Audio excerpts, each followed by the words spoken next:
Passenger yells at black woman for sitting up front.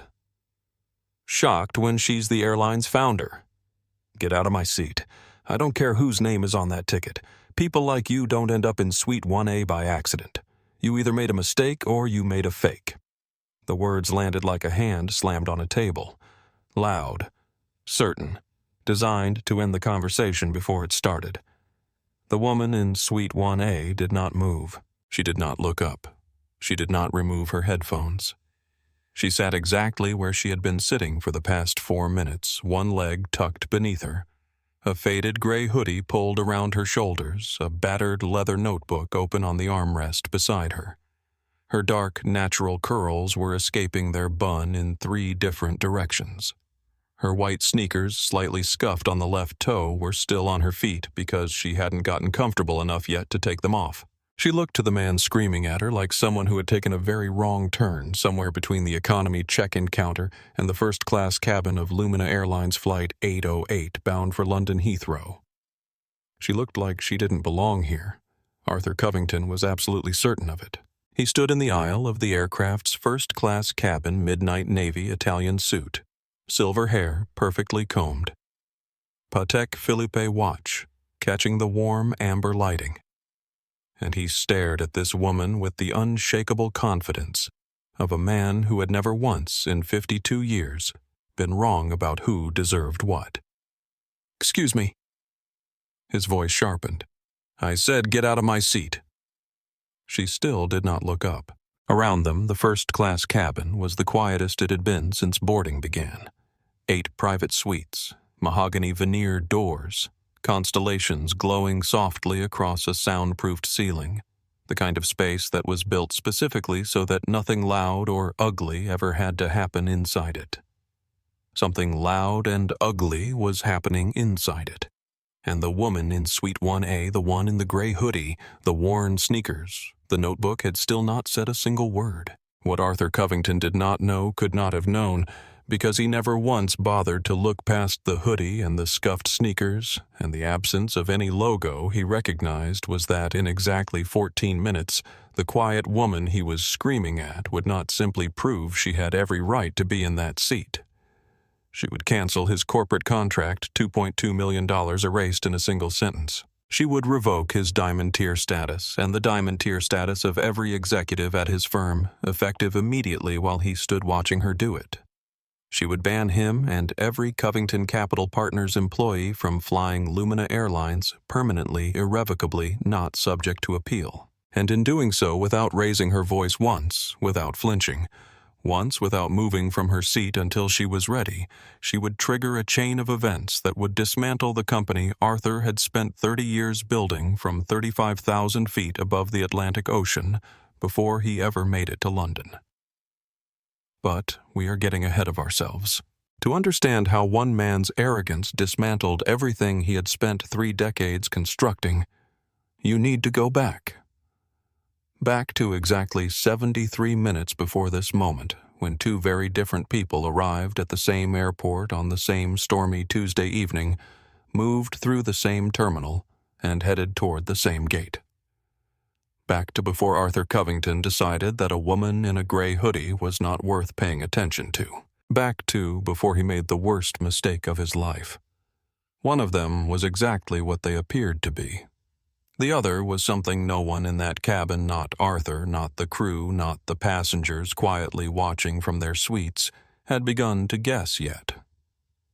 The engines of Lumina Airlines Flight 808 hummed somewhere beneath the aircraft, low and patient the way power sounds when it has nothing to prove. The woman in Suite 1A turned a page in her notebook, and the story began. Before we go back to the beginning, drop a comment right now and tell me where you are watching from.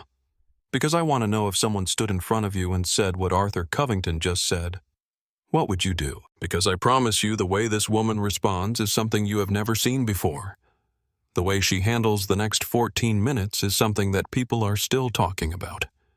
And what happens to Arthur Covington after he walks off that plane is the kind of consequence that makes you want to stand up and cheer. Subscribe if you have not already. Hit that like button right now.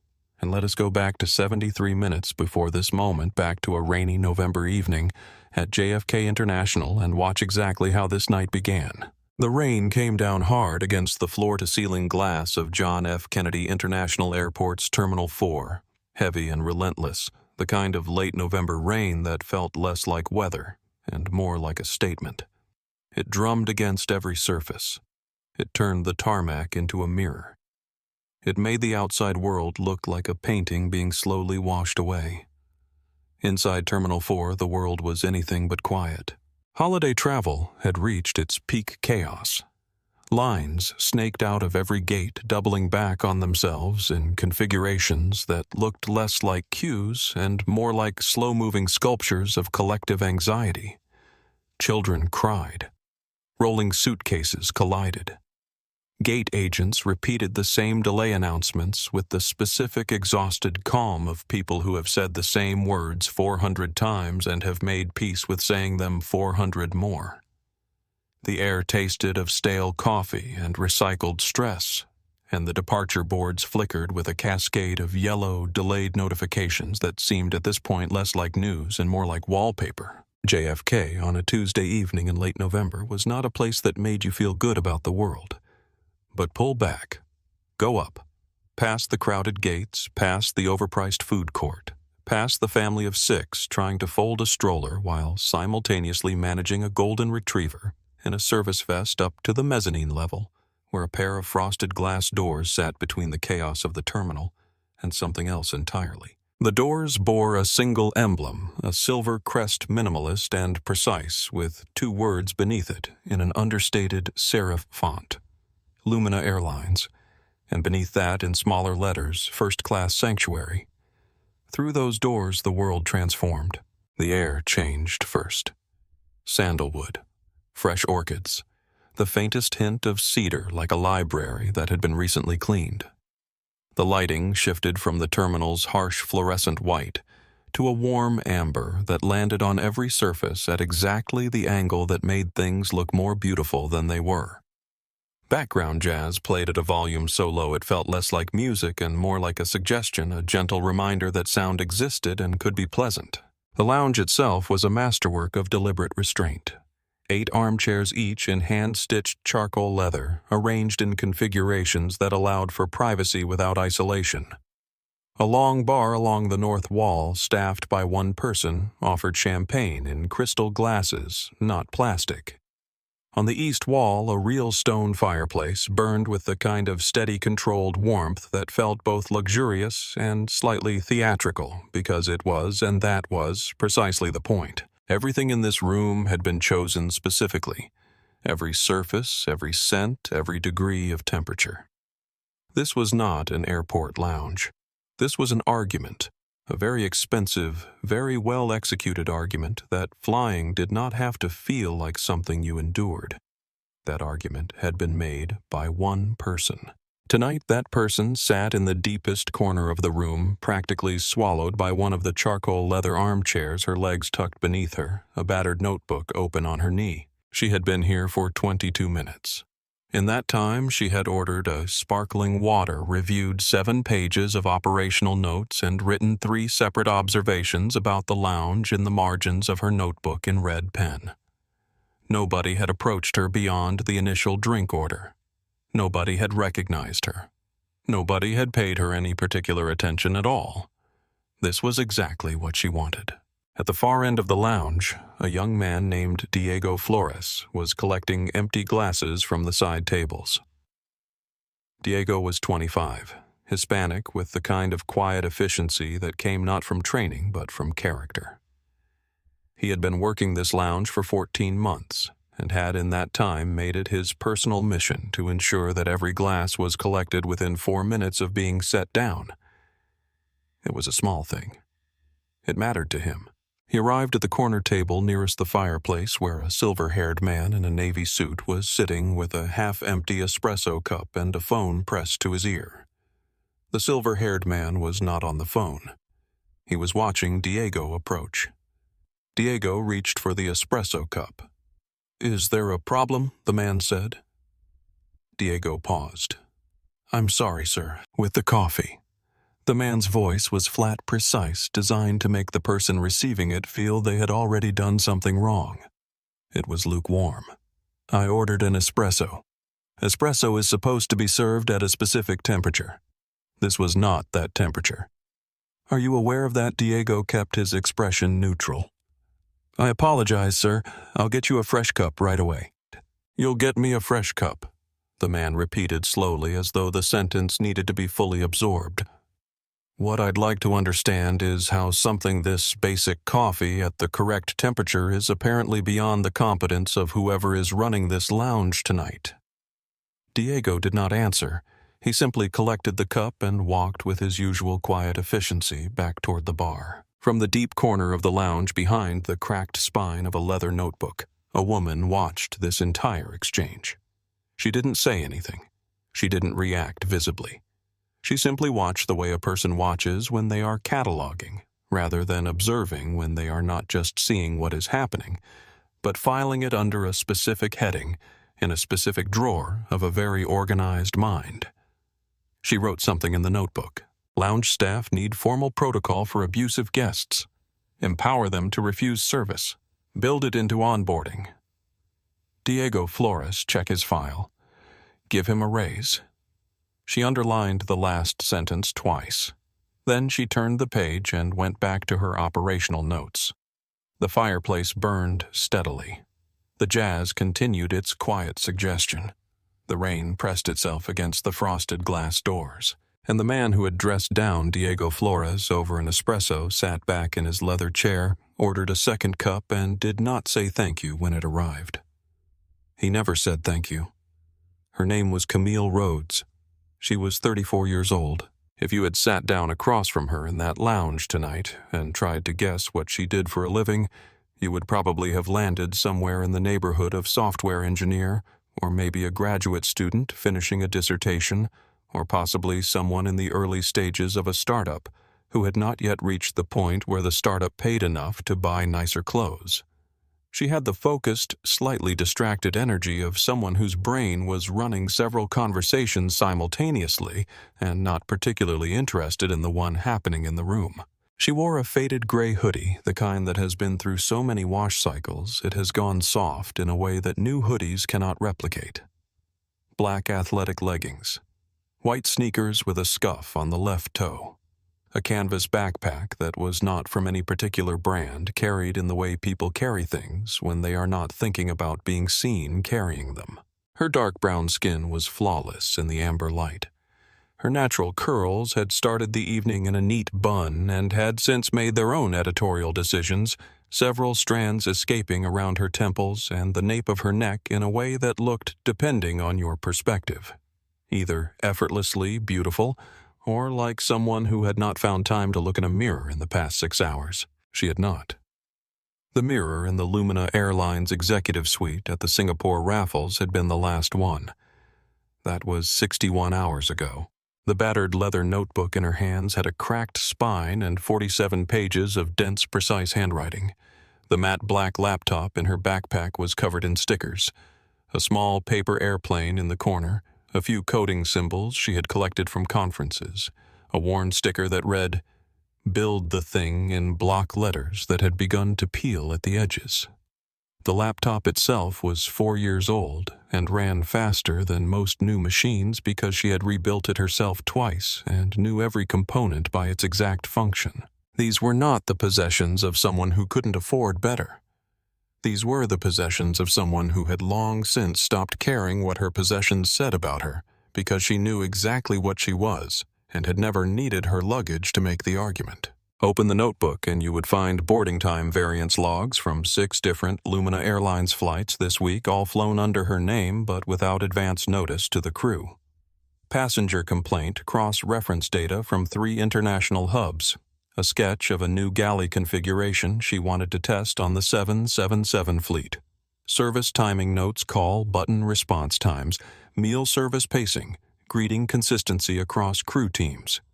In the margins, in red pen observations, questions, and instructions to herself.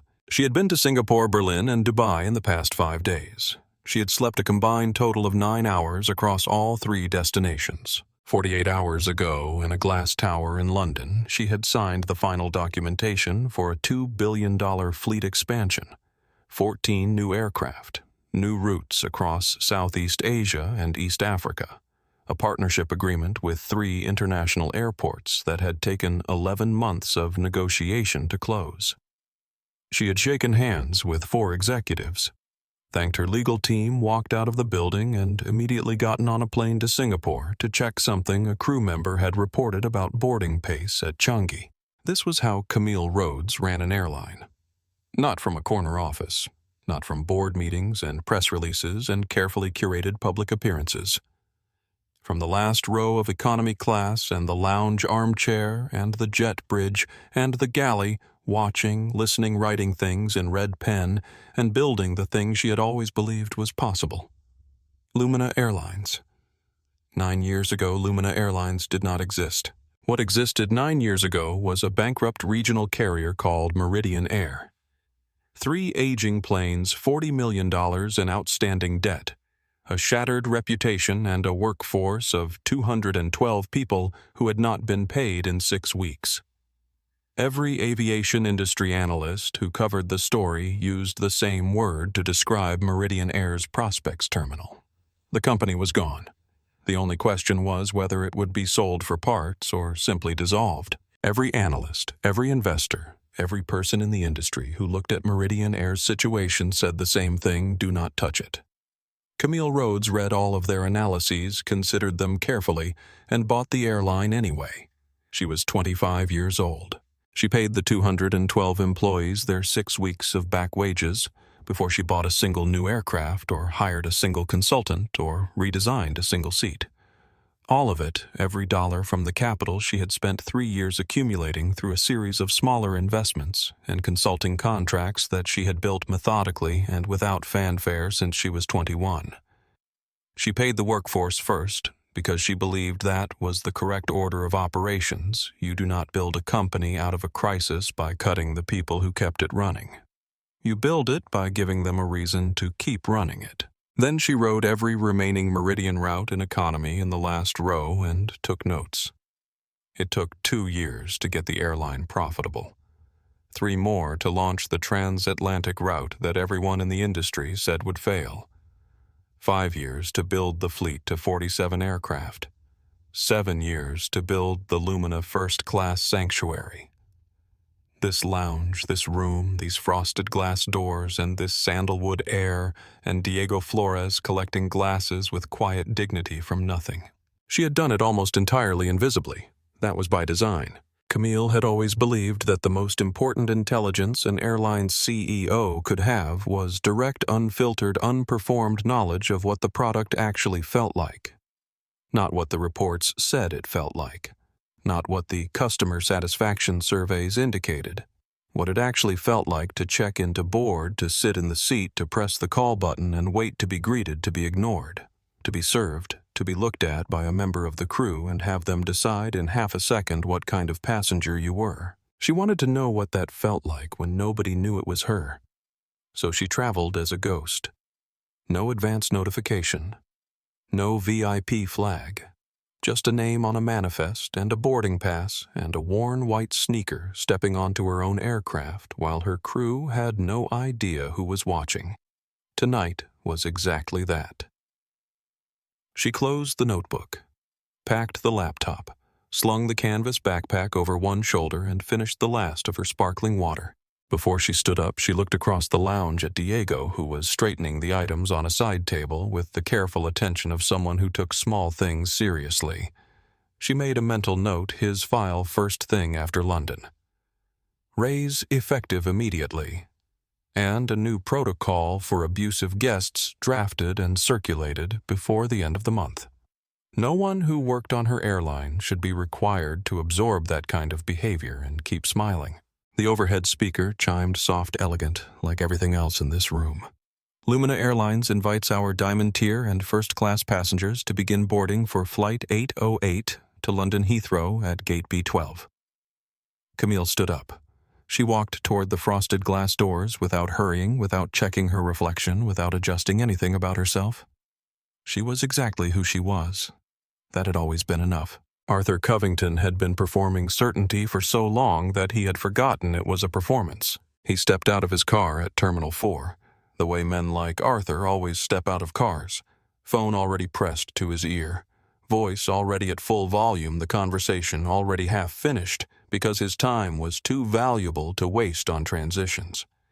His driver hadn't fully stopped moving before Arthur was through the door, overcoat flapping leather briefcase in his right hand, left hand gesturing at the air in the way people gesture when they believe the universe is listening. I don't want excuses, David. He was not talking to the Lumina Vive P. He was talking to someone at his firm.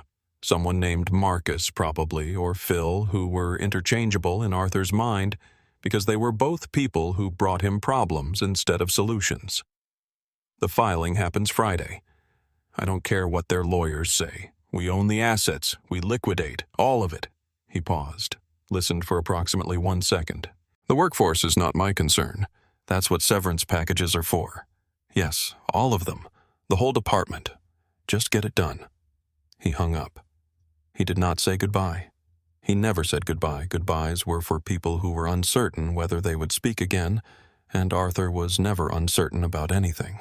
At 52, Arthur Covington was the CEO and founder of Covington Capital Partners, a private equity firm he had built over 3 decades from a 2-man operation in a rented office in Midtown into what it appeared to be, which was a $4 billion institution with offices in New York, London, and Dubai.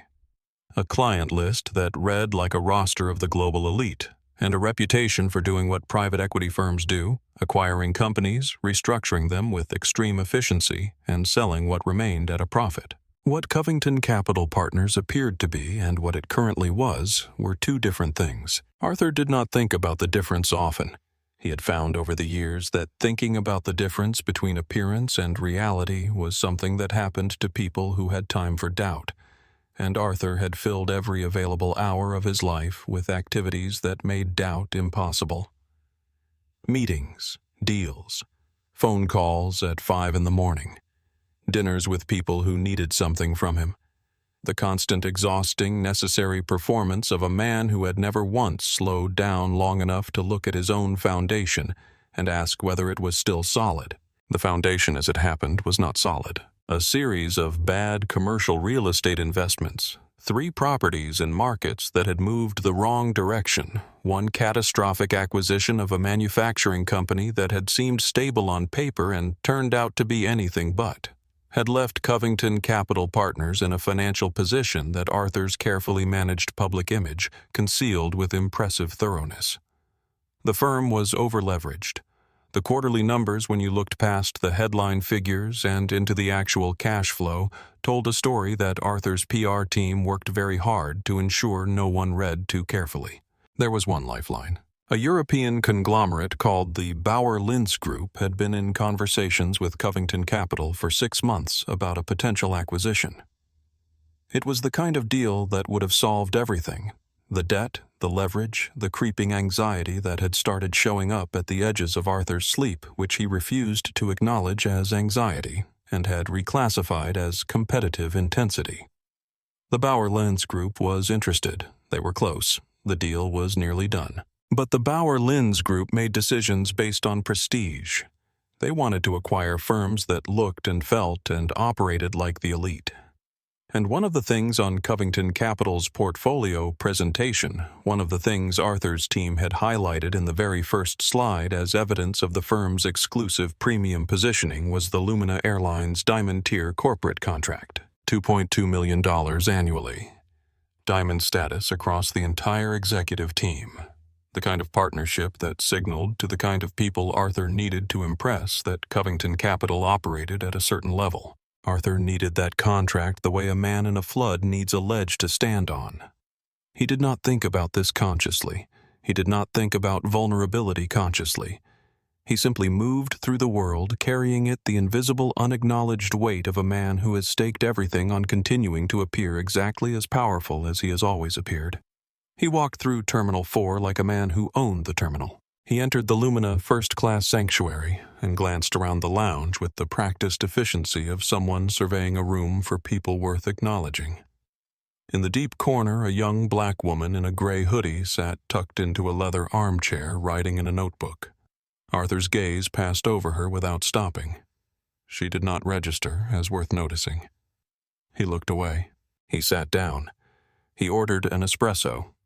He waited for Diego to bring it, and when it arrived, determined that the temperature was unsatisfactory, and communicated this in the way Arthur communicated most things, as though the failure were evidence of a broader civilizational decline, for which he held Diego personally responsible.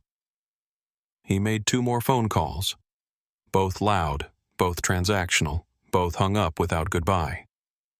He checked his Patek Philippe watch 4 times in 7 minutes.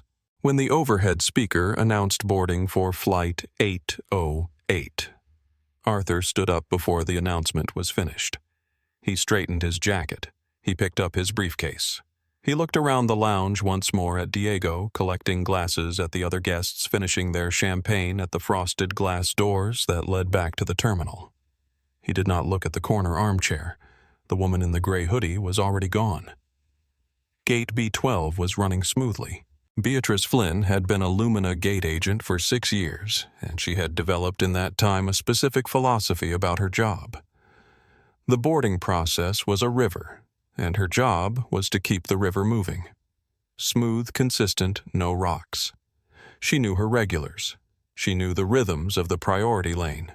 She knew how to read a boarding pass in under 2 seconds and how to deliver bad news about delays with enough warmth that people didn't immediately begin demanding things. She was good at her job and she knew it, and she was currently in the middle of demonstrating exactly why when the first of the 2 people who would change everything about this evening arrived at the priority stanchion. The woman was wearing a gray hoodie and carrying a canvas backpack. Beatrice recognized her in the way that people sometimes recognize faces before they can explain why a specific quality of familiarity that doesn't yet have a name attached to it. She smiled. "Welcome back, miss. Have a wonderful flight." The woman scanned her digital boarding pass. The reader chimed a clear, pleasant green tone. "Thank you," the woman said. Her voice was quiet, warm, unhurried. She walked down the jet bridge without looking back. Beatrice was already reaching for the next boarding pass when she heard footsteps behind her. Heavy, purposeful, the footsteps of someone who believed the world should move out of the way and was currently mildly irritated that it was not doing so quickly enough. Arthur Covington arrived at the priority stanchion, still buttoning the top button of his overcoat. He was looking at his phone. He reached the front of the lane, held the phone out for Beatrice to scan, and began talking before the scanner had registered the pass. "You need to look at who is coming through this lane," he said, not looking at her. "Your priority boarding is supposed to be exclusive." Beatrice kept her expression professional. "Good evening, sir. Let me just scan that for you." "I'm just saying." He glanced up briefly. "There are people who shouldn't be using this lane. Cheapens the experience for those of us who actually pay for it." The scanner registered. Arthur's name appeared. Beatrice glanced at it. "Have a pleasant flight, Mr. Covington." He fixed his cuffs and marched down the jet bridge. But 15 seconds before he had arrived, something had happened that Arthur had not seen because Arthur had been looking at his phone. He had not seen Camille step up to the stanchion. He had not seen her hold up her digital pass, the one with the gold background that indicated a clearance tier that Beatrice had in 6 years seen exactly 3 times, because it was reserved for a category of passenger that almost never flew commercial. He had not seen the particular look that crossed Beatrice's face when she registered the name on that pass, not surprise exactly, but the careful, composed reaction of a professional who had just understood something significant and was deciding correctly that the correct response was to act as though it were completely ordinary. He had not seen any of it, because Arthur Covington had been looking at his phone. Now on the jet bridge, 40 feet ahead of him, the woman in the gray hoodie walked toward the aircraft at exactly the pace of someone who had nowhere to be for another 7 hours and was planning to enjoy every minute of it. Arthur's jaw tightened. He walked faster. He caught up with her at the point where the jet bridge curved before the aircraft door. He stepped up beside her, closer than necessary, not quite touching the kind of proximity that is deliberately uncomfortable. "Excuse me." His voice had a particular quality, smooth on the surface, sharp underneath the voice of someone who has spent decades using civility as a delivery mechanism for condescension. This is the first-class priority lane. Group 1 only. Camille kept her eyes forward. I'm in the right place. Thank you. I'm sure you are. He said it the way people say things when they mean the opposite. Just make sure you don't hold up the line when the machine rejects your ticket. Camille said nothing. The aircraft door was ahead of them. Chloe Navarro, stationed at the door, bright-eyed and professionally composed, greeted them both. Welcome aboard, miss. She smiled at Camille. Camille stepped through the door first. Arthur watched her go. He watched her step from the jet bridge into the first-class cabin with the easy, unself-conscious movement of someone walking into a room they knew well. He felt something he would not have called what it was. He would have called it irritation. He would have called it the reasonable response of a man who had paid for a specific experience and was watching that experience be diluted in real time. He stepped through the door. He would sort this out. The first-class cabin of Lumina Airlines Boeing 777-300ER was the kind of space that made you reconsider your relationship with flying. There were no overhead bins.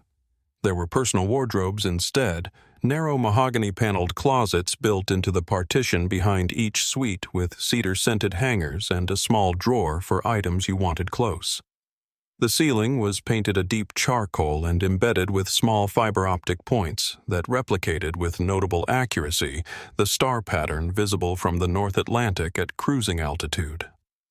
They pulsed very slightly, a breath almost in a cycle that took 4 minutes to complete, long enough that you didn't consciously notice it, but short enough that your nervous system eventually did and quieted. There were 8 suites in total, each enclosed by sliding mahogany veneer doors, each with a full lie-flat leather bed hand-stitched in a fabric that managed to be simultaneously luxurious and genuinely comfortable, each with its own ambient lighting system adjustable across a spectrum from daylight white to deep blue with a warm amber setting in the middle that most passengers used for takeoff. Each suite had a small crystal glass already waiting on the console filled with still water, a slice of cucumber floating at the top. It was not an airplane. It was Camille's argument, the one she had been making for 9 years, that flying did not have to feel like something that happened to you. She stepped into Suite 1A, front left, window seat. Her favorite not because of the status of the number, but because of the angle.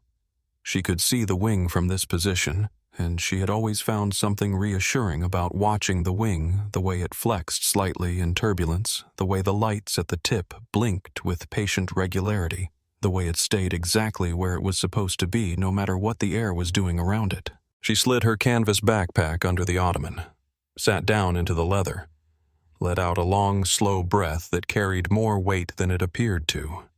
72 hours of international travel, $2 billion of negotiations, 6 flights of covert operational observation, and 1 espresso that she had not had time to finish back at the lounge.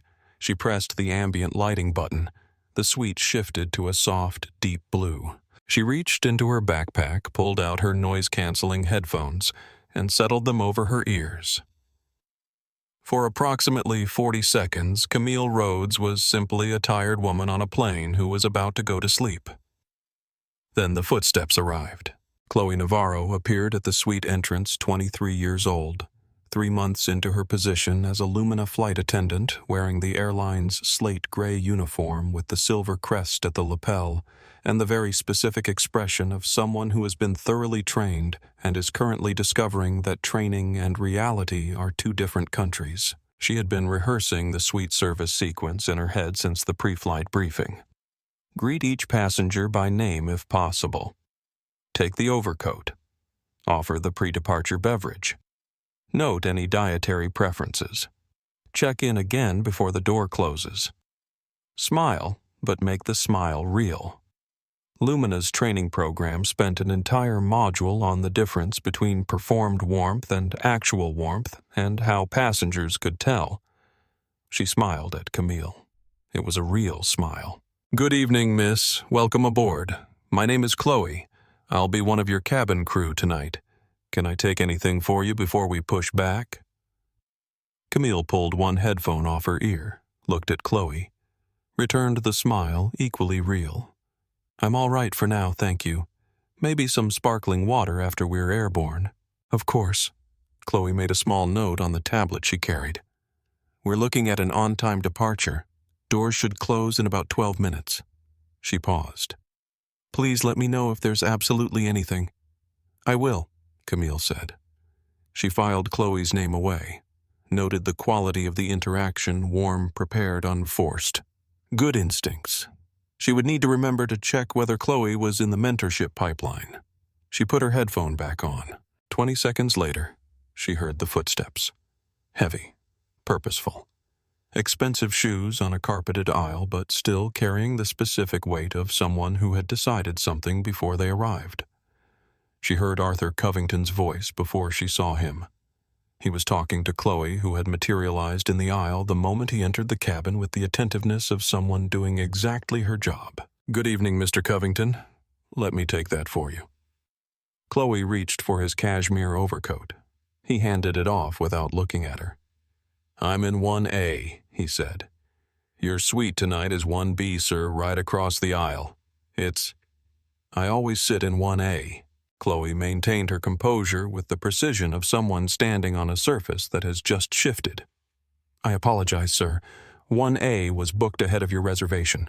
Suite 1B is identical in every specification. The same dimensions, the same lie-flat configuration, the same—" "I said I always sit in 1A. He was already moving. He crossed the aisle in 3 steps. Suite 1A's mahogany door was partially open. Camille hadn't closed it yet, which she generally did after takeoff rather than before, because she liked to watch the pre-departure activity on the tarmac through the window without the door creating a visual barrier. Arthur stepped up to the opening and looked in, and stopped. There was a woman in his seat. She had kicked off one sneaker. The cashmere blanket, the complimentary one Chloe had laid out before boarding, was already pulled over her legs. Her notebook was open on the armrest. She had one headphone on and one off-the-off one resting around her neck. In the soft blue ambient light she had chosen, she looked completely settled, unhurried, at home. The sight of her hit Arthur Covington like something he would have struggled to name. It was not, he would have told you, personal. It was the principle of the thing. It was the fact that Suite 1A was his suite. He flew this route twice a month. He had been flying this route for 3 years. He had a system, a preference, a specific arrangement of the world that had always worked exactly as arranged, and the woman in the gray hoodie and the worn sneakers sitting with her feet tucked under the cashmere blanket was a disruption to that arrangement that his brain refused to process as legitimate. He leaned into the suite doorway. "Excuse me." Camille slid one headphone off her ear, looked up at him. Her eyes were dark, alert, unhurried. She had the look of someone who had expected this, or something like this, or who had spent enough time in the world to recognize the shape of what was coming before it arrived. "Can I help you? You're in my seat?" She glanced at the digital display panel on the armrest beside her. It read in clean white numerals, 1A. She looked back at him. "I'm afraid you're mistaken." "No," his voice hardened. "You are mistaken. I fly this route twice a month. I am a Diamond Tier member. Suite 1A is my seat.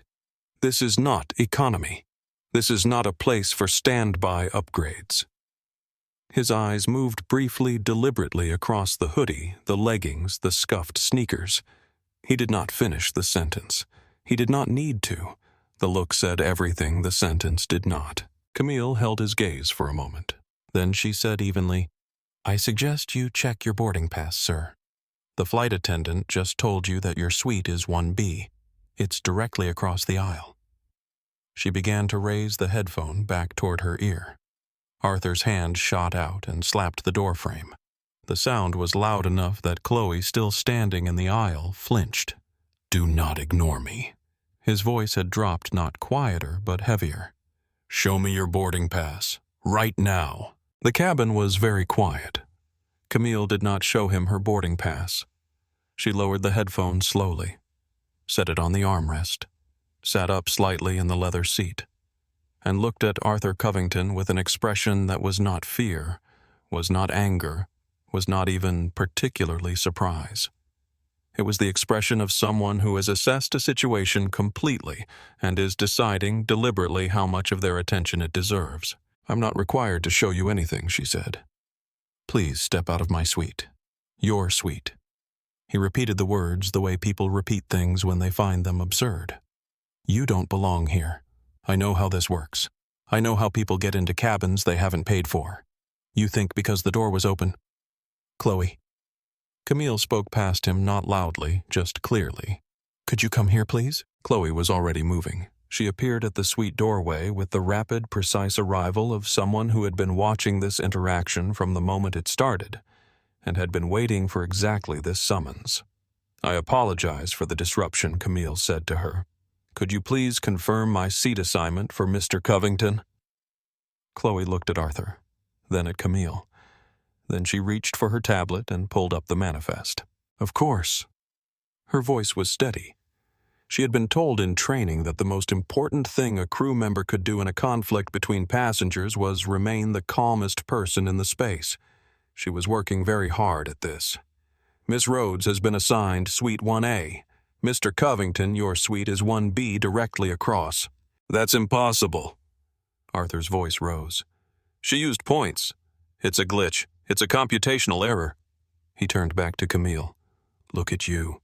Does anyone here believe you paid $14,000 for this suite?" "I believe the manifest says she did," Chloe said very quietly. Arthur turned to look at her. There was a beat, the kind of beat that happens when someone has decided to say something they cannot unsay, and is deciding whether to say it. He said it. "Check again. She either used points she didn't earn, or there's been an error in the system. Either way, this suite was not purchased by this person." He gestured toward Camille with the specific kind of gesture that managed to be technically non-specific, while communicating exactly what he meant. From Suite 2A, the suite directly behind on the right side of the aisle, there was a small, controlled sound. Not a word, just the sound of someone setting a book down, deliberately, as though they wanted the sound to be heard. Camille glanced in the direction of the sound. Eleanor Whitmore was sitting in Suite 2A, a silver-haired woman in her early 70s with the composed, bright-eyed stillness of someone who had spent decades in rooms where important things were decided and had learned that the people who said the least usually understood the most. She was looking at Arthur with an expression that had not yet formed itself into anything obvious, but contained within it the unmistakable seeds of judgment. Her husband Thomas sat beside her with a newspaper folded in his lap. Neither of them said anything. But Eleanor's hand moved slowly without fanfare to the pocket of her blazer. Arthur did not notice. He was focused on Camille. "I fly this airline," he said. "I have flown this airline for 3 years. I spend more money on this airline in a single quarter than most people spend on their homes. I am a Diamond Tier member. I am owed a certain standard of experience, and that standard includes—" "Mr. Covington." Camille's voice was very even. "I recommend you lower your voice. You are disturbing the other passengers." He stared at her. "You recommend." He said it with a short, humorless sound that was technically a laugh. "You have absolutely no idea who you are dealing with." "I have a reasonable idea," Camille said. She looked at him with the patience of someone who has had this conversation before, not this exact conversation, but this exact shape of conversation with this exact shape of person in this exact shape of room. "Please, sit down." Something in the way she said it, not as a plea, not even quite as a request, but as a simple statement of what should happen next, seemed to reach Arthur in a way the previous sentences had not, because he didn't sit down, but for a fraction of a second he paused. Then the pause ended. "Chloe." He turned to the flight attendant. "I want this passenger's ticket manually verified. I want the chief purser, and I want—" "Mr. Covington." Jonathan Marsh appeared from the direction of the galley with the smooth, unhurried movement of someone who had been aware of this situation for the past 90 seconds and had been deciding exactly how to approach it. The chief purser was 51 silver at the temples, with the steady authority of 25 years in this specific role on this specific type of aircraft. He placed himself in the aisle between Arthur and Suite 1A with the natural ease of someone who had done this before, not blocking, exactly just present. "Good evening. I'm Jonathan, your chief purser tonight. Let's get you settled into your suite, and I can personally ensure." "She is in my suite," Arthur said. "Miss Rhodes is in Suite 1A, which she has been correctly assigned," Jonathan said.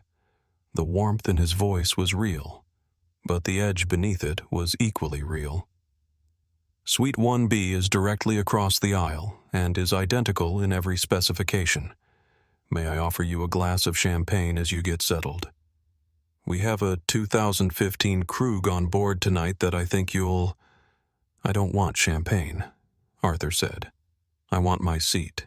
A silence fell in the cabin.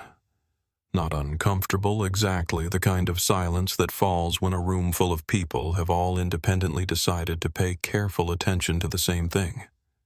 In Suite 3B, a man named Raul Montoya, who had been working on a laptop since he boarded, looked up. He looked at the scene in the aisle. He looked at Camille still sitting in her suite, with the stillness of someone who has decided not to move. He looked at Arthur. He looked back at his laptop. Then he looked back at Arthur. He closed his laptop. The words landed in Camille's chest the way certain words do not with force, but with recognition. Like a key fitting a lock she had forgotten she was carrying. "You don't belong here." She had heard those words before. Not always spoken out loud. Sometimes just implied in the particular quality of a pause before someone answered her question, or in the way a room reconfigured itself when she walked in, or in the specific, careful way that certain people managed to communicate without saying anything technically objectionable that her presence was a problem someone was going to have to solve. She had heard them most clearly on a Thursday night in Atlanta 8 years ago. She was 26. She was wearing the best blazer she owned, a dark navy one that had cost her 2 weeks of savings and that she had pressed that morning with the small travel iron she carried in her bag. She had a confirmed reservation printout in her hand, the paper still warm from the printer at the business center across the street, and she was standing at the front desk of a mid-range business hotel near the convention center. The man behind the desk was somewhere in his mid-40s. Pink-faced.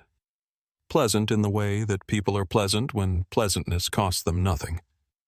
He looked at her for exactly 2 seconds. Then he looked at his computer screen. "The system is showing some kind of error with your booking," he said. Not to her, to the screen. "I'm afraid we can't confirm the room tonight." She knew what this was. She had been young when she first understood what this was, and she had never stopped understanding it since. She gave him her confirmation number. He typed it slowly. "I'm not seeing it." She showed him the printout. He squinted at it as though it were written in a language he was encountering for the first time and finding it unconvincing. "These things happen with third-party booking sites. You'll want to try the Super 8 off the highway. I believe they usually have walk-in availability." She looked at him for a moment. He looked at his screen. She thanked him. She walked out of the hotel across the parking garage and sat in the front seat of her car. She spent the night sitting up head tilted against the headrest, cold seeping in through a window that didn't quite seal properly on the left side, sleeping in 40-minute increments between the sound of the garage's ventilation system cycling on and off. In the morning, she had 47 minutes to make herself presentable for the most important meeting of her life. She was in Atlanta because she was going to ask a room full of investors to believe in her vision for a different kind of airline. She had been preparing the pitch for 8 months. She knew every number. She had run every projection, stress-tested, every assumption, anticipated every objection. The presentation was precise and clean, and she genuinely believed unanswerable. She walked into that meeting with a crick in her neck and dried mascara at the corner of one eye, and her navy blazer pressed as well as could be managed with a travel iron at 6 in the morning in a parking garage. She gave the pitch. She got the funding. 3 years later, she built the Lumina first-class sanctuary at JFK. And the first thing she did when it opened, before the press coverage, before the launch event, before any of it, was call the business hotel near the Atlanta Convention Center and book the entire top floor for a staff celebration under her name.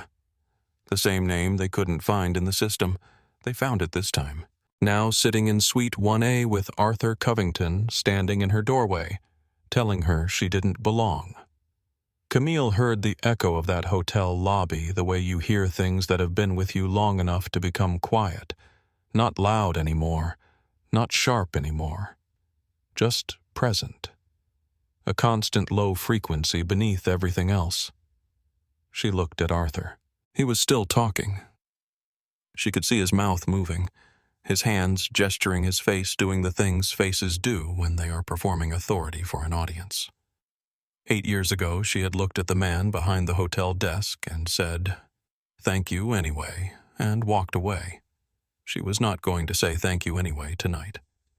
Jonathan Marsh had been a chief purser for 25 years, and he had developed in that time a fairly complete taxonomy of difficult passengers. There were the anxious difficult, the ones whose behavior came from fear, from a genuine terror of flying or of being out of control in an aluminum tube at altitude, and who needed patience and specific reassurance and a glass of water and someone to acknowledge that their feelings were real. There were the entitled difficult, the ones who had simply never in their lives experienced consequences for their behavior and who treated every interaction as a negotiation in which they were the only party with leverage. They were common in premium cabins. They were manageable, usually with enough firmness wrapped in enough warmth. And then there were the ones like Arthur Covington, the ones for whom entitlement had curdled into something uglier, where the performance of dominance had become so entwined with their sense of self that any challenge to it, no matter how minor, landed as an existential threat. These were the ones Jonathan always identified earliest, because they were the ones most likely to escalate past the point where management became possible, and the ones who required the most precise and careful handling in the narrow window before that point was reached. He was in that narrow window right now. "Mr. Covington." Jonathan kept his voice at a specific pitch, steady, respectful, with the particular quality of a person who is not going to be moved, but is not going to announce that fact loudly. "I understand you have a preference for Suite 1A. I want to make sure your flight tonight is exceptional. Suite 1B is... Suite 1B is not Suite 1A, Arthur said. "I don't know how many ways I need to say that." "I hear you, sir, and I genuinely wish we could accommodate. Who do you think funds this airline?" Arthur's voice had moved past the performance of civility and into something rawer. He stepped closer to Jonathan, not touching, but using the few inches of height difference deliberately. "My firm spends over $2 million a year on Lumina corporate travel. Every year. Without fail. I have a direct line to your VP of Operations. David Reeves." He enunciated the name with the care of someone deploying a weapon. "If I make one phone call before those doors close, I can have your job by morning." He turned, found Chloe with his eyes, and hers. It was a small thing the way he said it, just 2 words and a gesture. But the gesture was a finger extended briefly toward Chloe, a flicker of motion, the kind of thing that, in the grand theater of the confrontation, could almost be missed. Camille did not miss it. She was watching Chloe when it happened. She saw the exact moment the threat landed not in Chloe's face, which stayed composed with the specific effort of someone pressing both hands against a wall that is pushing back, but in Chloe's hands. Chloe's hands, which were holding the tablet against her stomach, pressed together slightly, fingers finding each other. 23 years old, 3 months into a job she had trained for and cared about, standing in an aisle being threatened by a 52-year-old man in a $50,000 suit because she had done exactly her job. Something shifted in Camille. Not anger, something quieter than anger and considerably more permanent.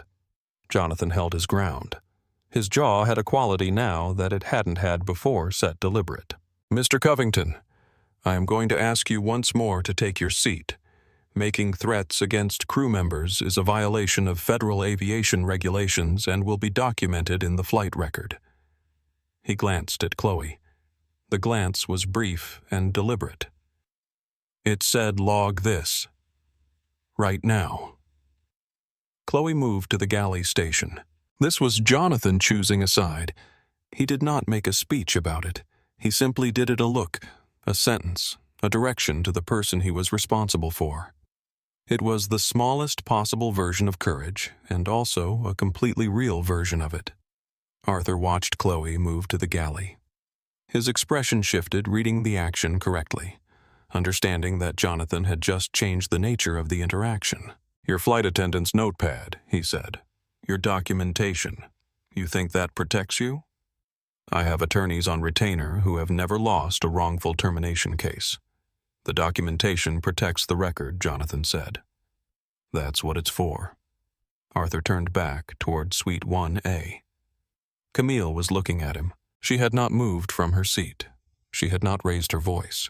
She had, in fact, been almost completely still since the interaction began, seated watching, her hands resting on the armrests, in the way hands rest when they belong to a person who is conserving energy for something specific.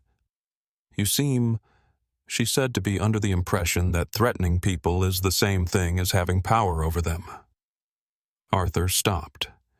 "For some people," she continued, "those two things are very different." A silence. It was not long, 3 seconds, maybe 4. But it had a particular quality, the way silences do when something true has just been said in a room full of people who recognized it as true. Arthur filled it the way he always filled silences, by making noise. "Jonathan, I want the captain, right now. And I want this resolved before those doors close, or I will make that call and you will both be looking for new jobs before this plane lands in London." Jonathan met his gaze without blinking. Then he said very clearly, "I will contact the captain." He walked toward the cockpit. Arthur turned back to Suite 1A to Camille, still sitting in the soft blue light with her hands on the armrests. "I don't know who you think you are," he said, "but I want you to understand something. I have been flying this airline for 3 years. I have relationships at this company that go to the highest level. I will have you removed from this aircraft, and I will have the crew that allowed you to be here disciplined. And when I am done, you will wish you had simply moved when I first asked you." Camille said nothing. She just looked at him with the specific quality of attention that people give. Things they are watching very carefully, not with hostility, not with fear, but with the kind of focused patient assessment that comes from being genuinely, completely certain of what is going to happen next. Eleanor Whitmore had been many things in her 72 years. She had been the daughter of a schoolteacher in Kent who believed that paying attention was the most important skill a person could develop. She had been the wife of a British diplomat for 40 years, which meant she had sat in rooms where important and terrible things were decided, and had learned to watch without being seen watching. She had been quietly, and without any particular fanfare, the person in those rooms who most reliably understood what was actually happening, as opposed to what the room believed was happening. She had been watching Arthur Covington since the moment he stepped into the first-class cabin. She had watched him look at Camille's suite and stop. She had watched him lean into the doorway. She had watched his hand slap the frame, the sound of it reaching her, clearly carrying the specific quality of someone who wanted to be heard. She had watched Chloe arrive and verify the boarding pass and be told in effect that her verification did not count. She had watched Jonathan arrive and be threatened. She had watched all of it with the quiet, comprehensive attention of someone who had spent 40 years noting the difference between what people said and what they meant, and who understood that the most important thing about this particular situation was that it would not stay contained within this aircraft. She said to Thomas, "I'm going to record this." Thomas looked up from his newspaper. He looked at the aisle. He looked at Arthur, red-faced and loud, and at Camille, still and composed. He looked back at Eleanor. "Good idea," he said. Eleanor removed her tablet from her blazer pocket. Not her phone, her tablet, because the tablet had a better microphone and a wider angle, and she set it on the armrest of Suite 2A camera facing the aisle, and she let it run. She did this without drama, without announcement, without drawing any attention to herself whatsoever. She simply set the tablet on the armrest and watched. 20 feet away in Suite 3B, Raul Montoya had been watching for the past 4 minutes. Raul was 45, a software executive who made his living understanding systems, how they worked, where their failure points were, what happened when pressure was applied in the wrong place. He had boarded the aircraft intending to use the entire flight to London, finishing a product roadmap that was due Friday morning. He had been good on his commitment to this plan for approximately 7 minutes, which was when Arthur Covington had appeared in the aisle and begun demanding things. He had watched the interaction with the specific attention of someone who was trying to decide something. He had decided. He closed his laptop. He picked up his phone. He opened the recording application. He set the phone face up on the armrest of Suite 3B, angled toward the aisle. Then he reopened his laptop and resumed work. The recording ran. He did not make a speech about it. He did not announce it. He simply created a record, the way you create a record when you believe something is happening that should not be allowed to go undocumented.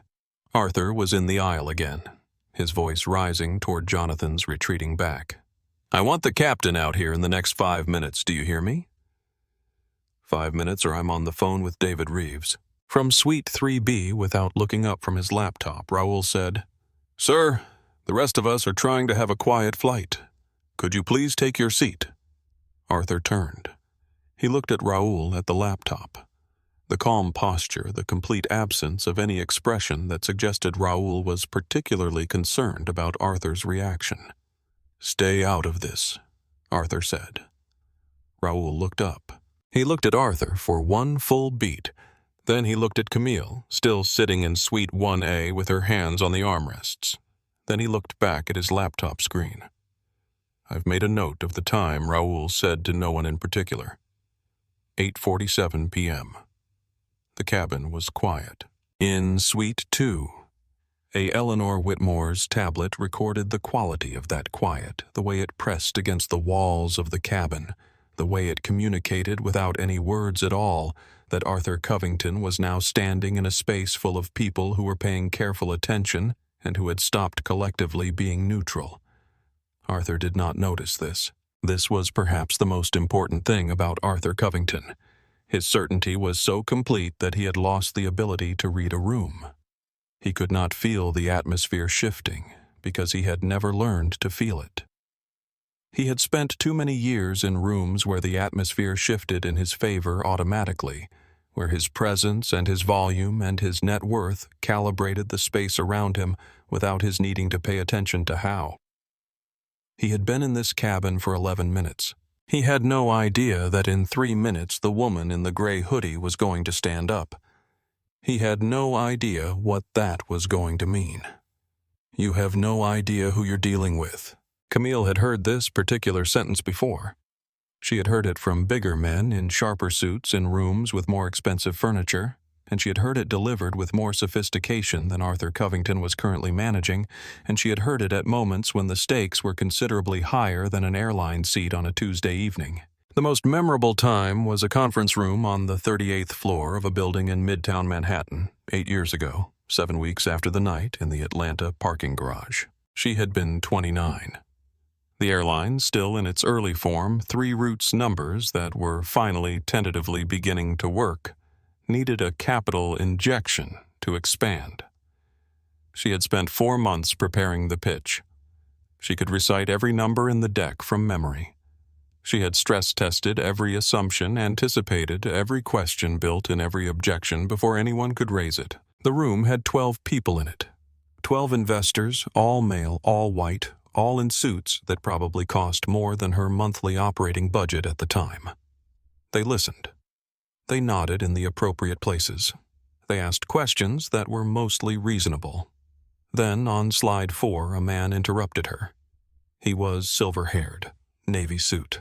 The kind of man who had been the most important person in every room he had ever entered and who had simply never stopped expecting this to continue. "This is impressive for a regional operator," he said in the specific tone people use when they are about to say, but boutique transatlantic. You'd be competing against carriers that have been flying these routes for 60 years. He paused. No offense, but the market doesn't really need another niche player. The pause before niche player lasted approximately 1 second. 1 second is enough time to communicate a great many things without technically saying any of them. From the far end of the table, someone laughed, quiet, barely audible, the kind of exhale through the nose that is worse than a real laugh because it means the feeling is so settled, so shared, so completely assumed that it doesn't even need to be performed. Camille heard it. She continued to slide 5. She finished the entire pitch. All 12 slides. Precisely as prepared, precisely as timed, without speeding up or slowing down or allowing any of the things she was feeling to enter her voice. She thanked them for their time. She packed her laptop. She shook 2 hands, the 2 people who actually looked her in the eye when she offered, and she walked out. In the elevator, she called William Farrow. They said no, she told him. "Okay," he said. "What's next? We find someone who can read a balance sheet without their ego getting in the way." William was quiet for a moment. "Then I have 3 names. She found the 3 names. She raised the capital. She launched the transatlantic route 6 months later. It sold out in 11 hours. She had printed the confirmation email, the one showing that every seat on every flight of the inaugural month had been filled within 11 hours of going on sale, and she had kept it folded small in the back of the cracked leather notebook she had been carrying since she was 23. Not as a trophy. As a reminder of what it felt like to be right when everyone in a 38th floor conference room had decided in the course of a 1-second pause that she wasn't. In the cabin of Flight 808, Arthur Covington was still telling her she had no idea who she was dealing with. Camille looked at him. She knew exactly who she was dealing with. She had been dealing with some version of this person since she was 26 years old. He came in different suits with different titles in different rooms. He always had silver hair or the confident expectation of silver hair to come. He always had the same pause before the same sentence. He always believed completely that the pause was invisible. She had built an airline while he was pausing. She was still here. He was about to find out. Arthur turned to face the full cabin. It was a deliberate move, theatrical, calculated, the move of a man who has decided that if individual authority is not working, collective witness might. He spread his hands, slightly addressing not just Jonathan or Chloe or Camille, but the suites, the other passengers, the general air of the space. "I am officially stating for the record that I feel unsafe flying with this individual." His voice had taken on the quality of a formal declaration, each word placed with precision. She has been uncooperative. She has been belligerent. She refused to show appropriate documentation, and she has created a hostile situation in this cabin. He paused for emphasis.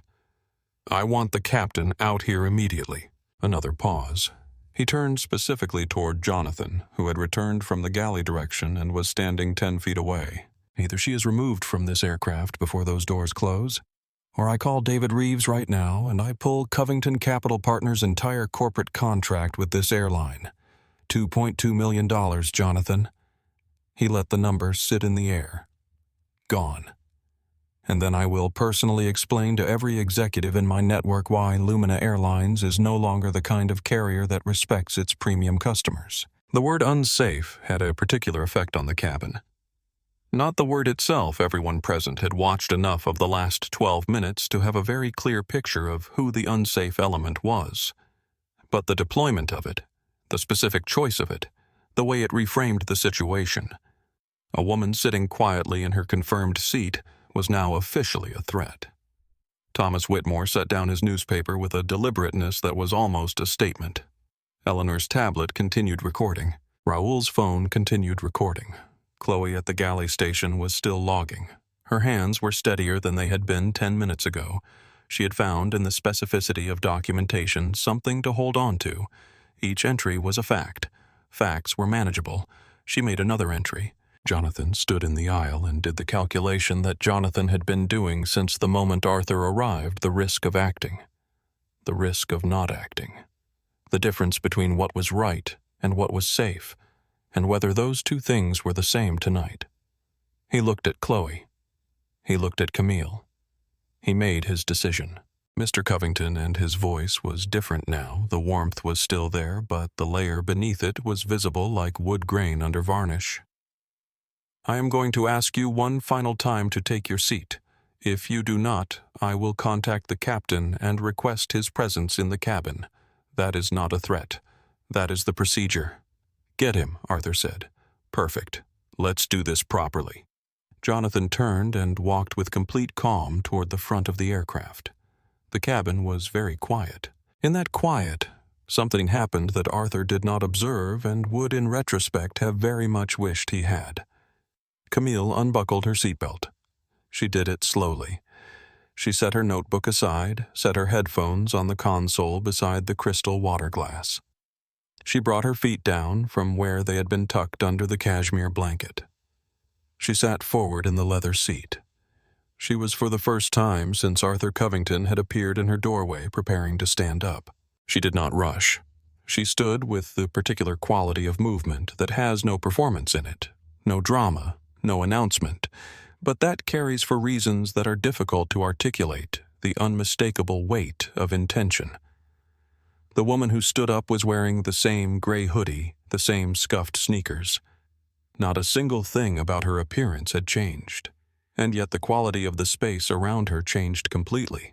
It was as though a frequency had shifted something below the range of conscious hearing that the body responds to before the mind catches up. Several passengers who had been carefully studying the surfaces of their own suites looked up without deciding to. Arthur noticed. He noticed the standing and the silence and the shift. He covered it immediately with more noise. Finally, he said with a short, hard sound that was meant to be a laugh, "Finally, you're going to do the sensible thing, and you feel unsafe, Mr. Covington." Her voice was quiet, not soft.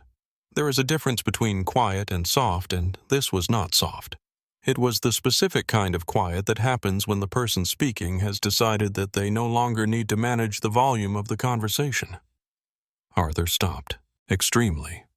He recovered his composure, or the performance of it. "So pack your bag and walk back to the gate." Camille looked at him for a moment. Then she turned. "Jonathan." She spoke to the chief purser who had paused near the galley divider and was watching. "What is the standard protocol when a passenger declares they feel unsafe and also threatens crew members with termination?" Jonathan straightened. His chin lifted by a degree. When he spoke clearly enough for the whole cabin to hear. Standard protocol is to involve the captain, and if necessary to arrange for security assistance, to remove the disruptive party. "Thank you," Camille said. She turned back to Arthur. "You mentioned calling the VP of operations." "David Reeves, I presume." Arthur's expression changed just for a fraction of a second. Just a flicker. "How do you know his name?" "We have a meeting scheduled for Thursday," she said. "Why don't I save you the trouble? I'll call him right now." Arthur's composure held, but only just. He looked at her phone, then at her face. The certainty in his expression was still there, but it had developed a hairline fracture. "You don't have his number," he said. It was the first time in 14 minutes that Arthur Covington's voice had contained something other than certainty. It was not much. It was a hairline fracture. But Camille heard it. "Let's find out," she said. "She is about to make one phone call that changes everything about this night. Before she dials, drop your answer in the comments right now. Do you think Arthur Covington has any idea what he has just walked into? Because I promise you, what happens in the next 60 seconds is the moment that people watch this story for. It is the moment that the entire 14 minutes of this man's certainty crashes into the wall he never saw coming. If you have not subscribed yet, do it right now.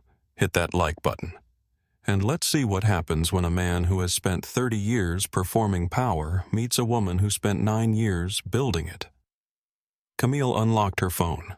She opened her contacts with the ease of someone who has made this call many times, not searching, not scrolling, just knowing where it was and going directly to it.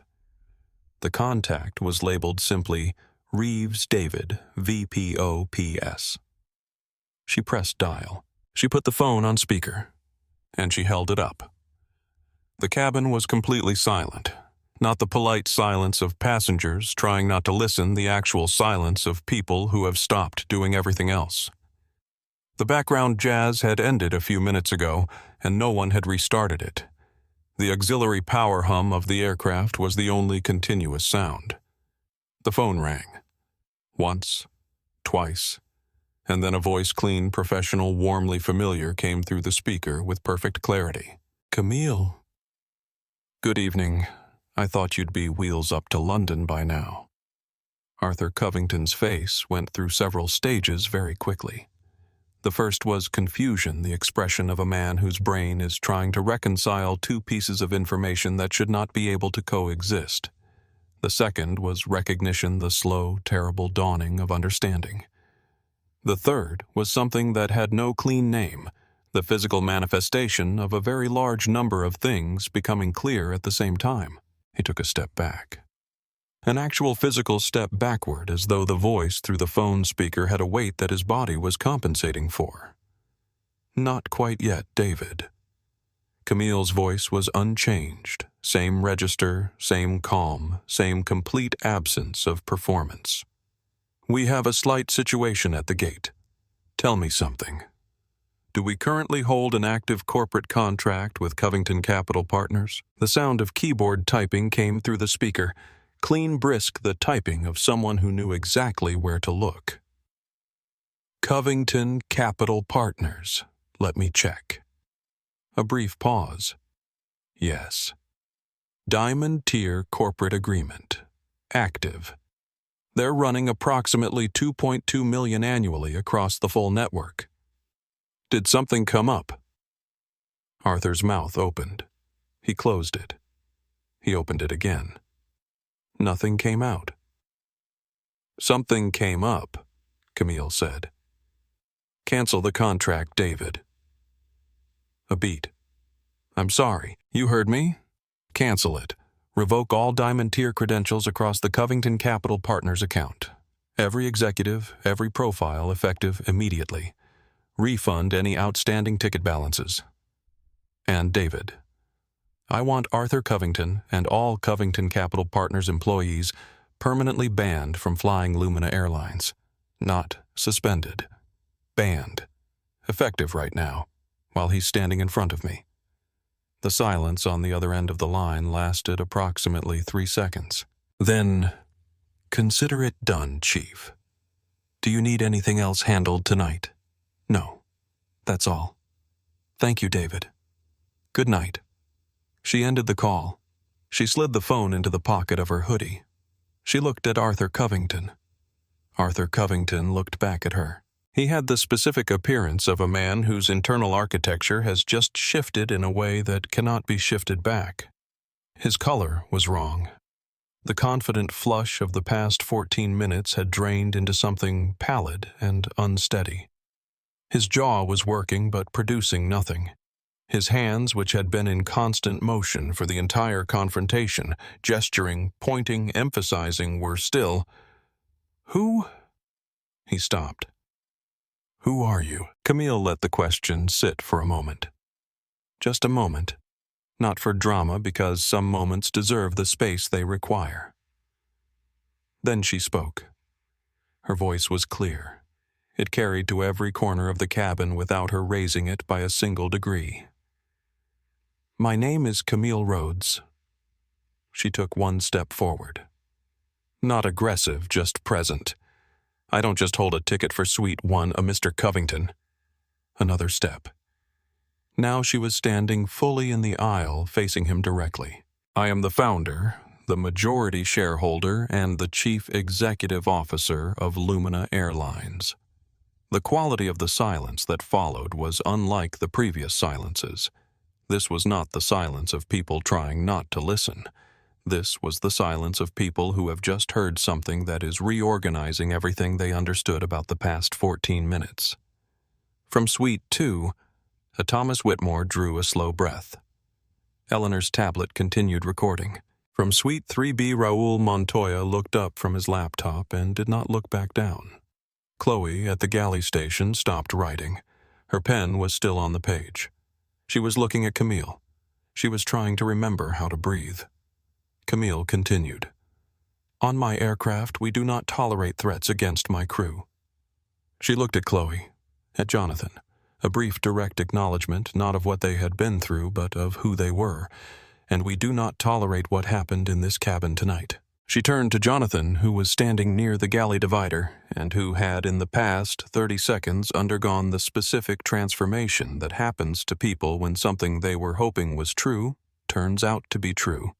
His posture was different. His chin was different. His eyes were different. Jonathan Camille said, Please contact the captain. Jonathan said, Already done. And from the front of the aircraft, the cockpit curtain moved. Arthur Covington's first response was laughter. It was not good laughter. It was the short, breathless, reflexive sound a person makes when their brain desperately needs the situation in front of them to be something other than what it is. It lasted approximately 1 second and convinced no one, least of all Arthur himself. This is a joke, he said. The word joke came out with slightly less force than he intended. This is some kind of, you can't be Camille Rhodes. Camille Rhodes is, he stopped. Camille waited. Her expression was calm and for just a moment genuinely curious. Is what Mr. Covington? He couldn't finish it. Every direction that sentence could go led somewhere that made the past 14 minutes worse than they already were. She did not fill the silence for him. She waited patiently in the way that people wait when they know exactly what is going to happen and have decided to let it happen at its own pace. Jonathan stepped forward. He had the bearing of someone who had been standing in a particular posture for too long and has finally been given permission to stand in the posture they actually inhabit. For the record, Mr. Covington, he said, and his voice had changed, stripped of the professional warmth that was always partly performance-carrying, now just the actual tone of a man who has seen 25 years of this and has something to say about it. Ms. Rhodes travels on Lumina Airlines regularly in an unofficial capacity. Her name appears on the federal operating certificate for this airline. You have been standing in her aircraft for the past 14 minutes telling her she doesn't belong in it. He paused. I want to make sure that's clear to everyone. From Suite 2, Thomas Whitmore stood.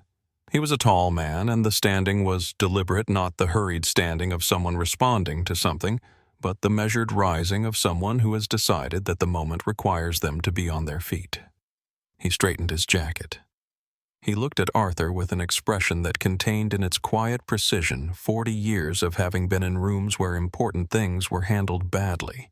I've been flying transatlantic since before you were likely managing other people's money, Thomas said to no particular audience, to the cabin, to the air, to the record that Eleanor was creating on her tablet. And in 35 years I have never witnessed a man work so hard for so long to humiliate someone who was doing nothing more than sitting in her seat. He looked at Arthur directly. You ought to be deeply ashamed of yourself. Eleanor Whitmore, still seated, did not say anything. She simply adjusted the angle of the tablet slightly and continued recording. From Suite 3B, recording is still running. Raul Montoya. Not a threat, a fact. Delivered with the flat certainty of someone stating a weather condition. Arthur's composure had been in progressive collapse for the past 4 minutes, but it had been a collapse with structure. The structure of a man who has options, who can reconfigure, who has spent 30 years finding angles that work when the original angle closes. Now watching Thomas Whitmore sit back down, hearing Raoul's voice from Suite 3B, feeling Eleanor's tablet aimed at him from Suite 2, standing in the aisle of an aircraft owned by the woman he had just tried to have removed from it, the structure failed. He straightened his jacket. It was involuntary, the gesture of a person whose body is trying to reassemble something that the circumstances are not going to allow to be reassembled. "I'm not going anywhere," he said. His voice had lost several things. It had lost the smoothness. It had lost the performed ease. What was left was something raw and less controlled. "I paid for this seat. I have rights as a passenger. This is illegal. You cannot remove someone from an aircraft without cause, and I will sue. I will tie this airline up in litigation for—" "You threatened my flight attendant." Camille's voice was so level it seemed to have no edges. "You intimidated my chief purser. You filed a false safety declaration against a ticketed passenger. You created a hostile environment that delayed the departure of this aircraft." She looked at him with the specific quality of attention she had been giving him since he first appeared in her doorway, comprehensive patient, completely without fear. "You have given me cause, Mr. Covington. You have given me considerable cause." She turned to Jonathan. "Please ask the captain to step in," Jonathan said. "He's already here." Captain Robert Hale had been listening through the open intercom system for the past 6 minutes. Jonathan had keyed it on quietly without announcement when Arthur made his first threat against the crew, a standard protocol move that Jonathan had made twice in 25 years, and that both previous times had resolved the situation before the captain needed to appear. This was the third time. Jonathan had known approximately 3 minutes ago that it was not going to resolve the same way. Hale stepped through the cockpit curtain. He was 58, Air Force veteran, salt and pepper hair close-cropped, a posture that had been built in a specific kind of institution and had never in 30 years of civilian aviation fully relaxed. He did not walk into the cabin so much as he occupied it with the specific gravitational quality of someone whose authority has been tested in conditions considerably more serious than this and has never, not once, failed to hold. He did not hurry. He did not need to. "Is there a problem here, Mr. Covington?" His voice was a deep, gravelly sound that settled into the cabin like something placed on a table rather than said in a room. Arthur turned to him, and in turning and seeing the captain's uniform and the specific quality of stillness in Hale's face, Arthur made one more calculation. He had been making calculations the whole time, each one designed to find the angle that restored the situation to something he could control. This was the last calculation, and it came out wrong, and he proceeded anyway because it was the only move he had left. "Yes," Arthur said. "Your CEO is conducting an illegal termination of a paying passengers." "I'm the pilot in command of this aircraft," Hale said. He did not raise his voice. He did not need to raise his voice. "Under federal aviation regulations, I have final authority over who is permitted to fly on this aircraft. No exceptions, no appeals." He looked at Arthur with the directness of someone who has explained difficult things to people in difficult circumstances for 30 years and has gotten very good at making the explanation complete and brief. "You threatened my purser. You threatened my flight attendant. You filed a false safety declaration. You created a hostile environment that has delayed our departure by 19 minutes. He paused just barely. "You are a disruption to the safety and comfort of this flight, Mr. Covington. I am denying you transport." "I'm a venture capitalist," Arthur said. The words came out with all the force he could muster, which was at this point less than he would have hoped. "That's not relevant here," Hale said. He looked at Jonathan. "Jonathan, please contact Port Authority." Arthur's eyes went wide. The final calculation completed. If he resisted the police, he would be physically removed from the aircraft, handcuffed in the aisle in full view of the economy passengers who were. He could now see through the gap in the curtain, pressed 3 deep and watching every second of this. Every phone in economy was up. The recording that would result would be available on every platform by the time this aircraft reached cruising altitude. He did the math. He collected his cashmere coat from the rack in Suite 1B. He picked up his briefcase. His knuckles were white on the handle. 2 Port Authority officers appeared at the aircraft door in less than 3 minutes, a response time that spoke to the fact that Jonathan had called ahead rather than waiting for Hale's instruction. The officers were professional and unhurried. They had done this before. "Sir," one of them said, "the show's over. Let's go." Arthur moved. He moved down the aisle with the specific gait of a man who is trying in the last possible moment to walk rather than be walked to preserve from the wreckage of the past 19 minutes. Some small shred of the performance that had held his world together for 30 years. He passed Suite 1A. He stopped. He leaned toward the suite, not touching anything, just leaning just close enough to be heard by the woman sitting inside it. His voice had dropped to something almost private, something ragged at the edges. "You will regret this. I have connections you cannot imagine. I will come back from this, and when I do, I will make sure everyone who matters knows exactly what kind of person you are. I will burn your reputation to the—" "Goodbye, Mr. Covington." Camille did not look up from the notebook she had just opened. She turned a page. She picked up her pen. "Have a safe drive home." The officers escorted Arthur Covington down the jet bridge.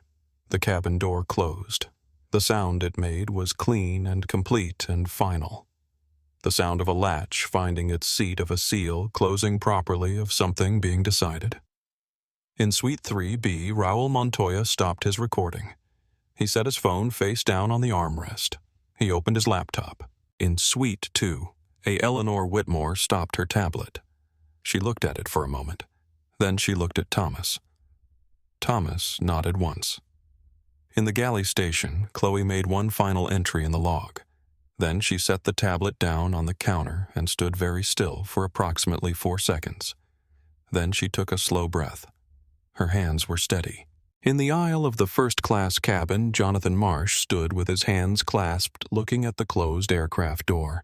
His expression was the expression of someone who has done something they will not regret. From Suite 3B, without looking up, good. Raoul. Simple. Complete.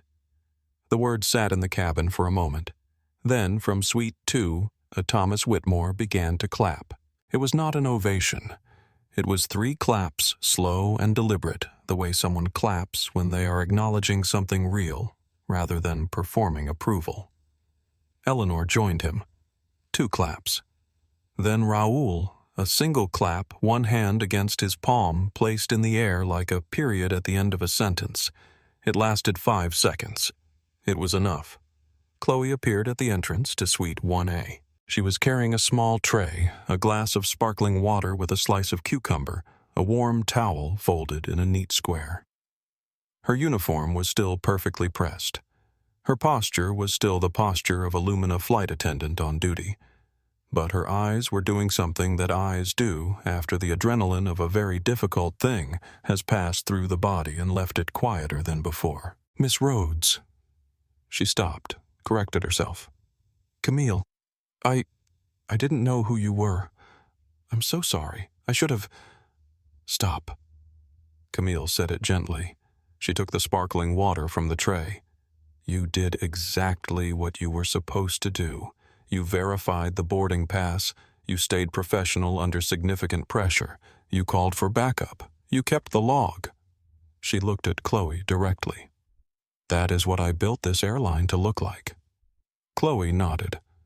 Her jaw was working slightly. "He threatened your job," Camille said. "I want you to hear me say this clearly. No one on my aircraft will ever be required to absorb that kind of behavior and smile through it. That is not a suggestion. That is policy, and I intend to make it considerably clearer than it apparently has been." Chloe pressed her lips together briefly. "Thank you." "Thank you," Camille said. She meant it. Chloe collected herself with the precise trained efficiency of someone returning to a role they care about. "We're ready for door closure. Captain Hale wanted me to let you know we should be pushing back within the next few minutes." "Good," Camille said. "Let's go to London." Chloe nodded and moved down the aisle. Across the cabin, Thomas Whitmore leaned from Suite 2A. "I hope you'll forgive the intrusion," he said in the unhurried tone of a man who has never felt he needed permission to say things worth saying. "I've been flying transatlantic for 35 years. I have seen a great many things in first-class cabins." He paused. "I don't believe I have ever seen anything quite like that. I apologize for the disruption," Camille said. "Nonsense." Eleanor Whitmore, from the seat beside him, adjusted her reading glasses without looking up from the tablet in her hands. It was instructive, far better than the in-flight film. She pressed a button on the tablet. "I've just sent you something. The email address on your Lumina passenger profile. I hope that's not too forward." Camille looked at her. "You found my email from my Lumina profile?" "Thomas is retired," Eleanor said. "I keep occupied." She looked up then, and the expression on her face was the expression of someone who has spent decades being underestimated and has decided to find it quietly amusing rather than annoying. "I recorded the entire thing, from the moment he put his hand on your doorframe. High definition, clean audio. I thought you might find it useful." Camille held Eleanor's gaze for a moment. "Mrs. Whitmore," she said, "you have no idea." "I have some idea," Eleanor said mildly. "Go to sleep, dear. You look exhausted." Camille laughed. It was the first laugh of the evening, real surprised, briefly delighted. She covered it with her hand, which made it worse, which made her laugh again. Jonathan appeared at the suite doorway. He stood there with his hands clasped and his chin at a specific angle that communicated without any of it being said a fairly complete set of things. "Ma'am," he said, "for what it's worth, and I'm aware it may not be worth much, I want you to know that I have never had a moment's doubt about this airline." Camille looked at him. "Your file reflects it. I've read it." His expression shifted almost imperceptibly. A small thing, but real. "I'll make sure we push back on time," he said. "I know you will," she said. He returned to his duties. The aircraft door sealed. The jet bridge retracted with a low mechanical hum. Through the window of Suite 1, Camille watched the lights of the terminal begin to recede as the tug pushed the aircraft back from the gate. She pulled the cashmere blanket back over her legs, opened her notebook, found the page she had been writing on before Arthur Covington appeared in her doorway, the operational notes, the red pen, the observations from 6 flights this week. She wrote 3 more lines. Chloe Navarro, check the mentorship pipeline. She handled this better than most veterans would have. Promote the timeline. Jonathan Marsh commendation, senior ops nomination, immediate. New crew protocol regarding abusive passenger procedure. Draft before Monday. No one should have to stand in that aisle and smile while someone threatens their livelihood. That is on me for not writing it sooner. She underlined the last sentence once. Then she closed the notebook. The aircraft turned onto the taxiway. The cabin lights dimmed to their starlight pattern. The constellations above her pulsed slowly, the 4-minute cycle patient and steady. She put her noise-canceling headphones on. She picked up her phone. She had work to do. She had intended to sleep. That had been the plan. 7 hours over the Atlantic. Wake up over Ireland, arrive at London Heathrow in time for the board meeting with enough sleep to be fully present and fully sharp, which were requirements, not preferences, when the meeting involved a $2 billion fleet expansion that had taken 11 months to negotiate, and could still theoretically be complicated by the wrong kind of morning. That was the plan. The plan changed at 11:08 p.m. Eastern Time, somewhere over the coast of Nova Scotia, when an email from Samantha Cruz landed in her inbox with the subject line, "Covington Moving Crisis Protocol Initiated." Camille opened it. "Camille, Covington's crisis PR firm has already pushed statements to 3 financial outlets. It went out within 45 minutes of him landing back at the terminal, which means he was on the phone before the Port Authority escort was finished. The narrative he's running, you had an unprovoked breakdown in the cabin. You were erratic, emotional, unstable. You threatened him physically. You abused your position to have a paying customer removed so you could give his seat to a personal contact. He is framing you as volatile and unfit for leadership. Furthermore, he called William Farrow directly. We're told the call came in at 10:52 p.m. He's trying to compromise the Series C round by suggesting to Farrow that you are a liability. He knows we have the funding round coming up, and he's going straight for it. Tell me what you want me to do." Camille read the email twice. Set the laptop down. looked out the window at the dark, uninterrupted expanse of the Atlantic below her, or where the Atlantic would be if it were visible, which it wasn't because at 35,000 feet in late November, there was nothing down there but cloud and dark water, and the occasional flash of lightning and weather systems that looked from this altitude like something beautiful and contained. She picked the laptop back up. She was not surprised. She was not shaken. She was, if she was being precise about it, mildly annoyed at the timing. She had genuinely been looking forward to sleeping and entirely focused on what came next. Arthur Covington was using a playbook she recognized. She had seen it used against other female executives and had watched it work often enough to understand why it worked, the strategy of attacking the person rather than the facts, of making the story about the emotional state of the woman rather than the behavior of the man, of replacing what had actually happened with a version of events that the audience had enough pre-existing assumptions to find believable. He was betting that people would accept a story about a stressed, volatile female CEO more readily than a story about a male billionaire being removed from a plane for abusing a 23-year-old flight attendant. He might have been right in a world where Eleanor Whitmore's tablet had not been running. "Sam," she typed, "do not issue a defensive statement. Draft a press release about the termination of Covington Capital's contract. Frame it entirely around crew protection. Zero tolerance for passenger abuse of airline staff. This is a worker protection story, not a CEO story. He wants a personality conflict. We give him a policy statement." She paused. "Draft it, but don't release anything yet. Wait for my signal. I need to check something first." She opened a secure research portal. Covington Capital Partners, SEC filings, quarterly reports, market analytics. She had done this kind of research enough times that it did not take her long to find what she was looking for, or rather what was not there when it should have been. The numbers on the surface were fine. The headline figures were managed carefully, presented well described in language that conveyed stability and growth. But beneath the headline figures, in the actual cash flow statements, in the footnotes of the quarterly reports, in the ratio of debt to assets that had been changing quarter over quarter in a direction that the presentation was designed to obscure the picture, was considerably less fine. Covington Capital was overleveraged. Badly. A series of commercial real estate acquisitions that had not performed as modeled, one manufacturing acquisition that had been a catastrophic miscalculation, and a debt load that the firm's current revenue could not comfortably service. The quarterly numbers told the story clearly once you knew how to read them, and then the Bauer-Linz Group. She found the reference in a trade publication, a brief item 6 weeks old, noting that the European conglomerate was in late-stage conversations about acquiring an American private equity firm. No name given. She cross-referenced with 2 more sources and found the confirmation she needed. Covington Capital was the firm. The deal was in advanced stages.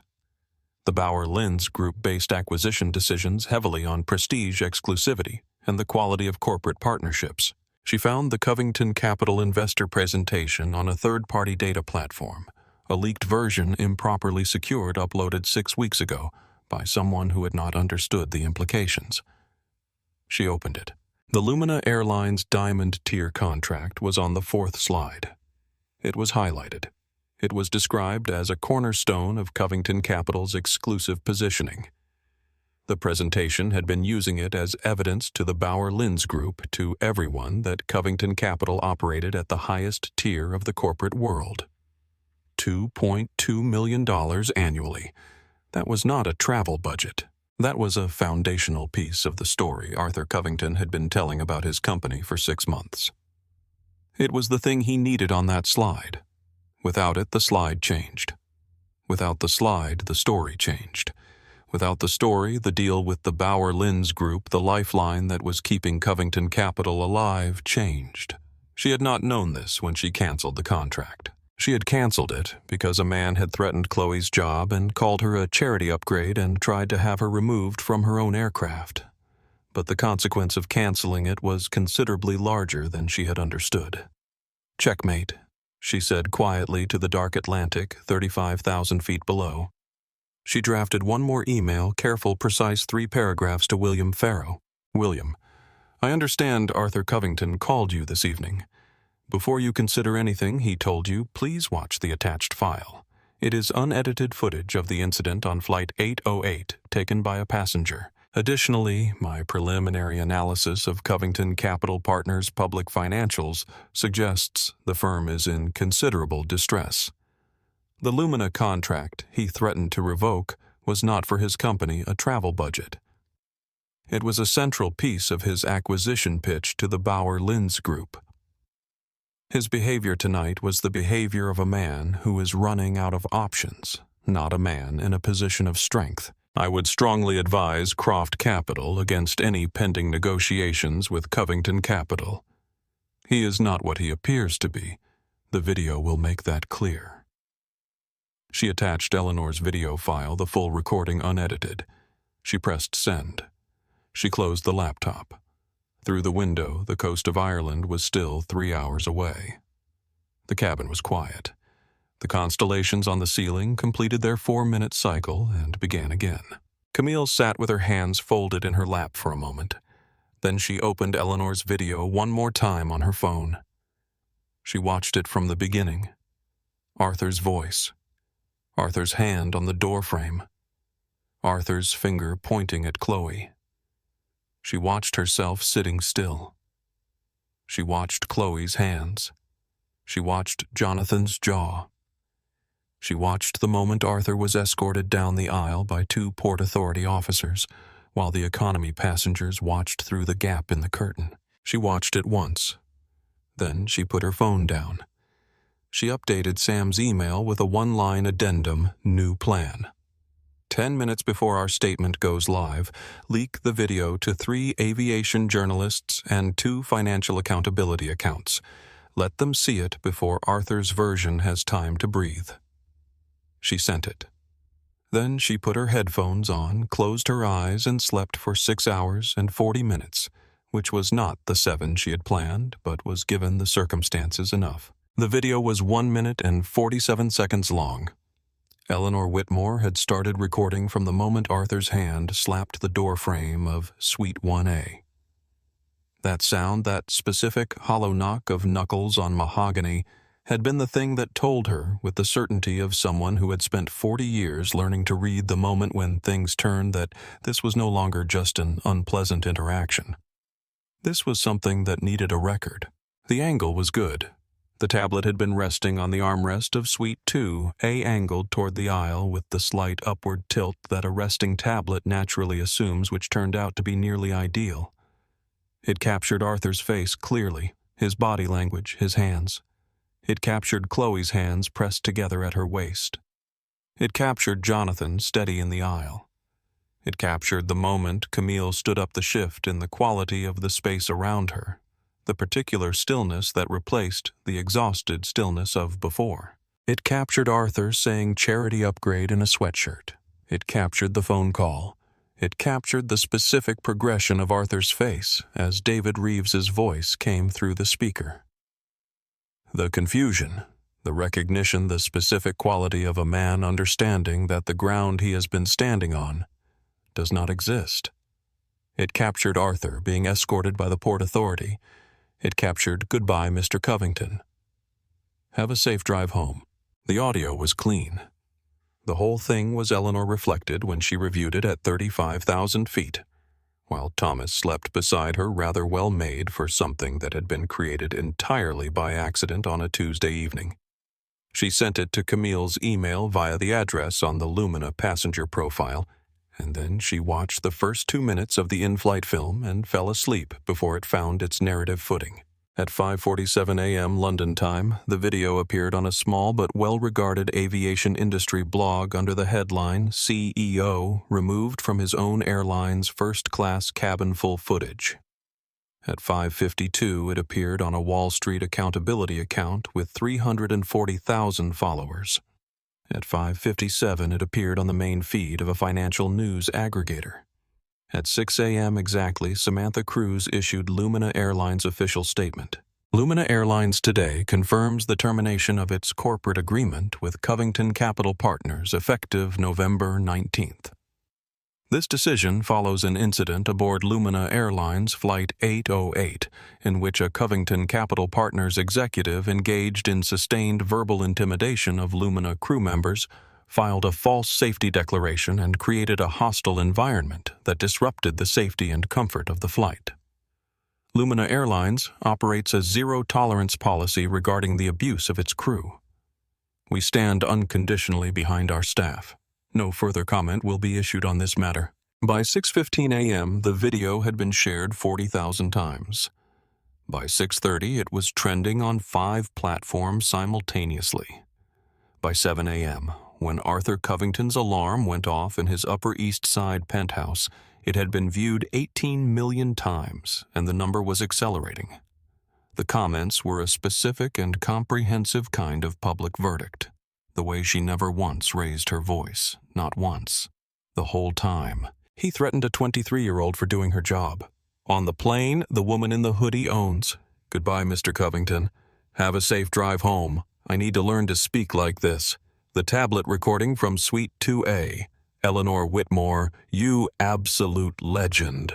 The moment he stepped back when she stood up. He knew the whole time. William Farrow had watched the video at 4:30 a.m., unable to sleep in his Connecticut home office. He had read Camille's email first. Then he had watched the video. Then he had sat in his chair for approximately 10 minutes doing nothing. Then he had drafted his public statement, which he released at 7 a.m. Croft Capital was severing all ties and pending negotiations with Covington Capital Partners, citing in Farrow's own phrasing, which was precise and deliberate, a fundamental and apparently deep-seated misalignment of values. The Bauer-Linz Group saw the statement at 7:20 a.m. Central European Time. At 7:34, they sent a 2-sentence email to Covington Capital Partners Board of Directors. At 7:35, Marcus Webb Covington Capital's head of PR called Arthur Covington's personal cell phone. At 7:36, Arthur answered it. Somewhere over Ireland in the last hour before London, Camille dreamed about Meridian Air. She dreamed about the last row of the aircraft, the specific quality of the light back there which came through a window that had a small scratch across the upper left corner and so fractured the sun into something almost interesting.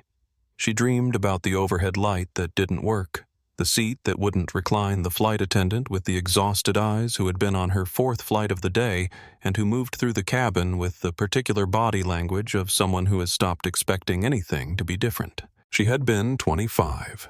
She had taken the Meridian Air flight specifically because she had read about their bankruptcy filing in a trade publication and wanted to understand what a company felt like when it had given up on itself. She had bought the last available seat, the last row middle seat, a seat that was technically there, but clearly existed as an afterthought, and she had flown from Atlanta to Charlotte and written 8 pages of notes. The notes were not about what was wrong with the airline. The notes were about what the airline could be if someone cared enough to care about it. 3 weeks later, she called the bankruptcy trustee. "I want to buy Meridian Air," she said. There was a pause. "Ms. Rhodes, Meridian Air has $40 million in outstanding debt, 3 aging aircraft." "I know," she said. "I've read everything. I want to buy it." She sat across from the trustee and 4 lawyers in a conference room, and she put a cashier's check on the table, and she looked at the lawyers who looked at the check, who looked at each other, who looked back at Camille with the specific expression of people trying to determine whether they were witnessing something serious or something they would be telling a story about later. One of them cleared his throat. "Ms. Rhodes, what exactly are you planning to do with it?" She looked at him.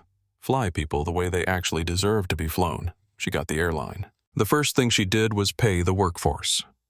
Every employee who had worked without pay for 6 weeks received their full back wages within 72 hours of the acquisition closing. All of it out of her own capital. Not because it was the most efficient use of capital. Her 2 advisors at the time both suggested deferring it until the restructuring was complete, but because it was right, and because it was the order of operations she had always believed in. You do not build something from the ground up by treating the ground as an afterthought. The second thing she did was ride every route in economy in the last row and take notes. It took 2 years to get profitable. 3 to launch the transatlantic route that everyone said would fail. 5 to reach 47 aircraft. 7 to build the lounge, the suites, the sandalwood and the orchids and the starlight ceilings and the specific quality of warmth that she had decided on that first Meridian Air flight in the last row, with the broken overhead light that flying could have if anyone cared enough to build it. 9 years. 9 years from the last row of a bankrupt airline to the suite she was sitting in now at 35,000 feet above the Atlantic in the aircraft she had built on the route everyone said wouldn't work. She woke up over Ireland. The coast was just visible below the cloud layer, gray-green, fragmented, briefly real. She sat with it for a moment. Arthur Covington had called her a charity upgrade in a sweatshirt. He had looked at the gray hoodie and the worn sneakers and the canvas backpack, and he had seen someone who did not belong in the space she had built. She thought about the 6 weeks of unpaid wages. She thought about Chloe's hands. She thought about Diego Flores collecting glasses in the lounge with quiet dignity while a man berated him about an espresso. She thought about what it took to build something from nothing, what it required, what it asked of you in the years before anyone was watching, before there was anything to see, when the only evidence that it was possible was your own absolute and uncompromising refusal to believe otherwise. She opened her cracked leather notebook and began writing the crew protocol she should have written 2 years ago. The coast of Ireland disappeared beneath the clouds. London was 40 minutes away. She kept writing. Arthur Covington woke at 7:35 to Marcus Webb's call. He had slept poorly. He had spent 3 hours after arriving home coordinating with the crisis PR firm, reviewing the statement they had drafted approving the placement strategy, assuring his board of directors in a group text message that the minor altercation with the erratic airline executive was fully handled and would generate no significant coverage by morning. He had believed this when he said it. This was the thing about Arthur. He had an extraordinary capacity to believe what was necessary. It was in many ways the core skill of his career. He answered the phone with the tone of someone expecting confirmation. "Marcus, tell me the Financial Chronicle ran our statement." There was a silence on the other end. It was not a long silence, but it had a weight to it that Arthur felt before Marcus spoke, the weight of information that the person holding it is not sure how to deliver. "Arthur," Marcus said, "have you looked at your phone this morning? I just woke up. The video is out." Arthur sat up. "What video?" "High definition, clean audio. The whole thing from the moment you touched the door frame to the moment the police walked you off." Marcus's voice had the specific quality of someone who has been doing crisis communications for 20 years and is currently looking at something that is not a crisis he can manage. It started circulating at 6 a.m. London time. Aviation blogs, financial accountability accounts. Lumina's statement came out at the same time. "It's not defensive. It's all about crew protection policy. There's nothing to fight. The video is just there. It's just playing." "How many views?" "At last check." Marcus stopped. Restarted. 40 million. It's accelerating. "Arthur, it's the #1 trending topic in 6 countries. The espresso cup in Arthur's hand was hot. He set it down. He looked at his phone. He opened the video. He watched himself for 1 minute and 47 seconds. He watched his face. He watched his hands. He watched the specific quality of his expression when he said, "charity upgrade in a sweatshirt," and the word charity landed differently when he watched it from the outside, watched the way it sat in the air, watched the way the cabin around him absorbed it. He watched himself step backward when Camille stood up. He had not realized in the moment that he had stepped backward. He had not felt it happen. But there it was in Eleanor Whitmore's footage. Unmistakable, one full step backward, the involuntary retreat of a man whose body understood something his mind refused to process. He set the phone face down on the bed. William Farrell Marcus said. He issued a public statement at 7. He's pulling Croft Capital out of the Series C. He's citing values misalignment. Arthur, the wording is specific. It's not boilerplate. Arthur stood up. He walked to the window of his penthouse. Manhattan spread below him in the early morning, still gray, the city in its pre-hour.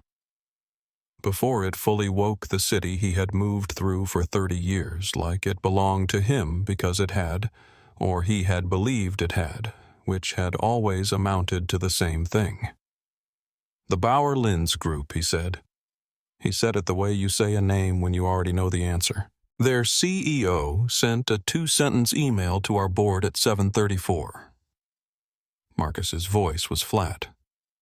Not unkind, just depleted. The acquisition is terminated. And Arthur, our stock dropped 19% in pre-market trading.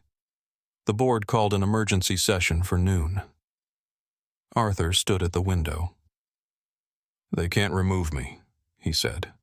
I founded this firm. I built every significant relationship this company has.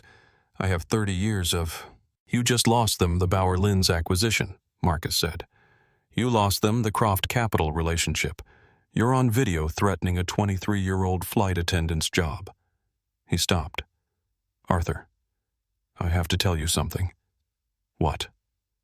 I quit. A pause. Brief final. Good luck. The line went dead. Arthur stood at the window for a long time. He thought about the boardroom at noon. He thought about the faces around the table, the investors, the partners, the people who had over 30 years aligned themselves with Covington Capital because Covington Capital had always seemed like the stronger position. He thought about what those faces would look like at noon when they had been watching the video since dawn.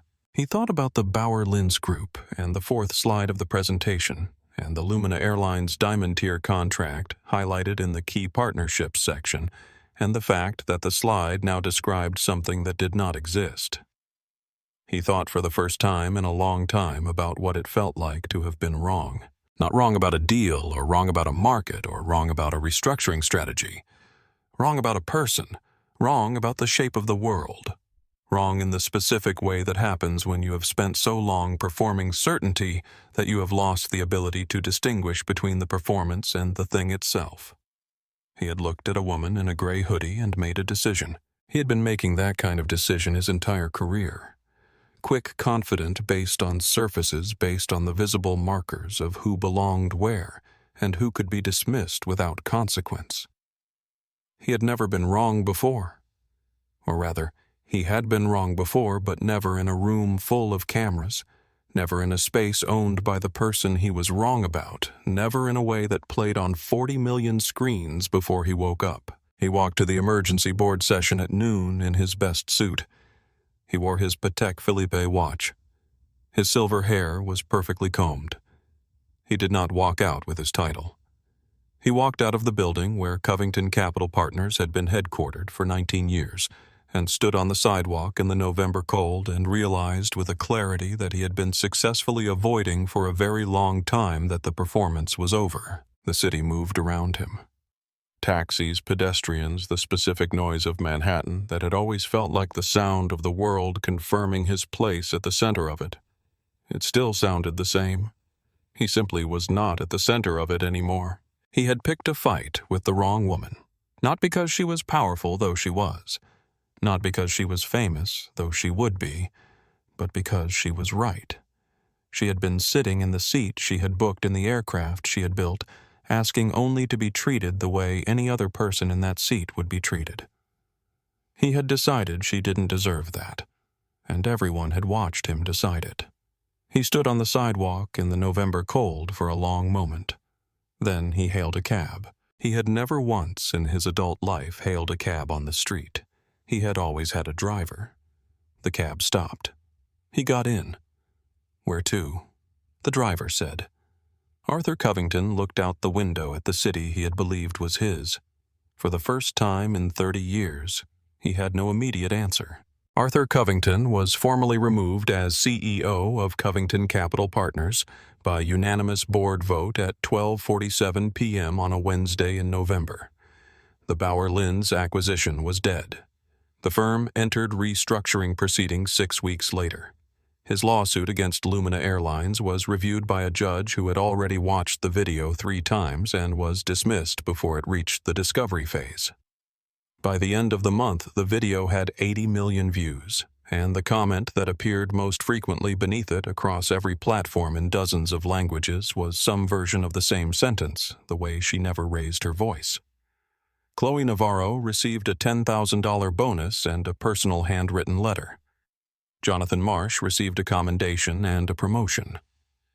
Diego Flores, the lounge attendant who had absorbed a grown man's cruelty over a lukewarm espresso with quiet dignity, received a raise and a note from Camille that said, "You handled that with more grace than he deserved."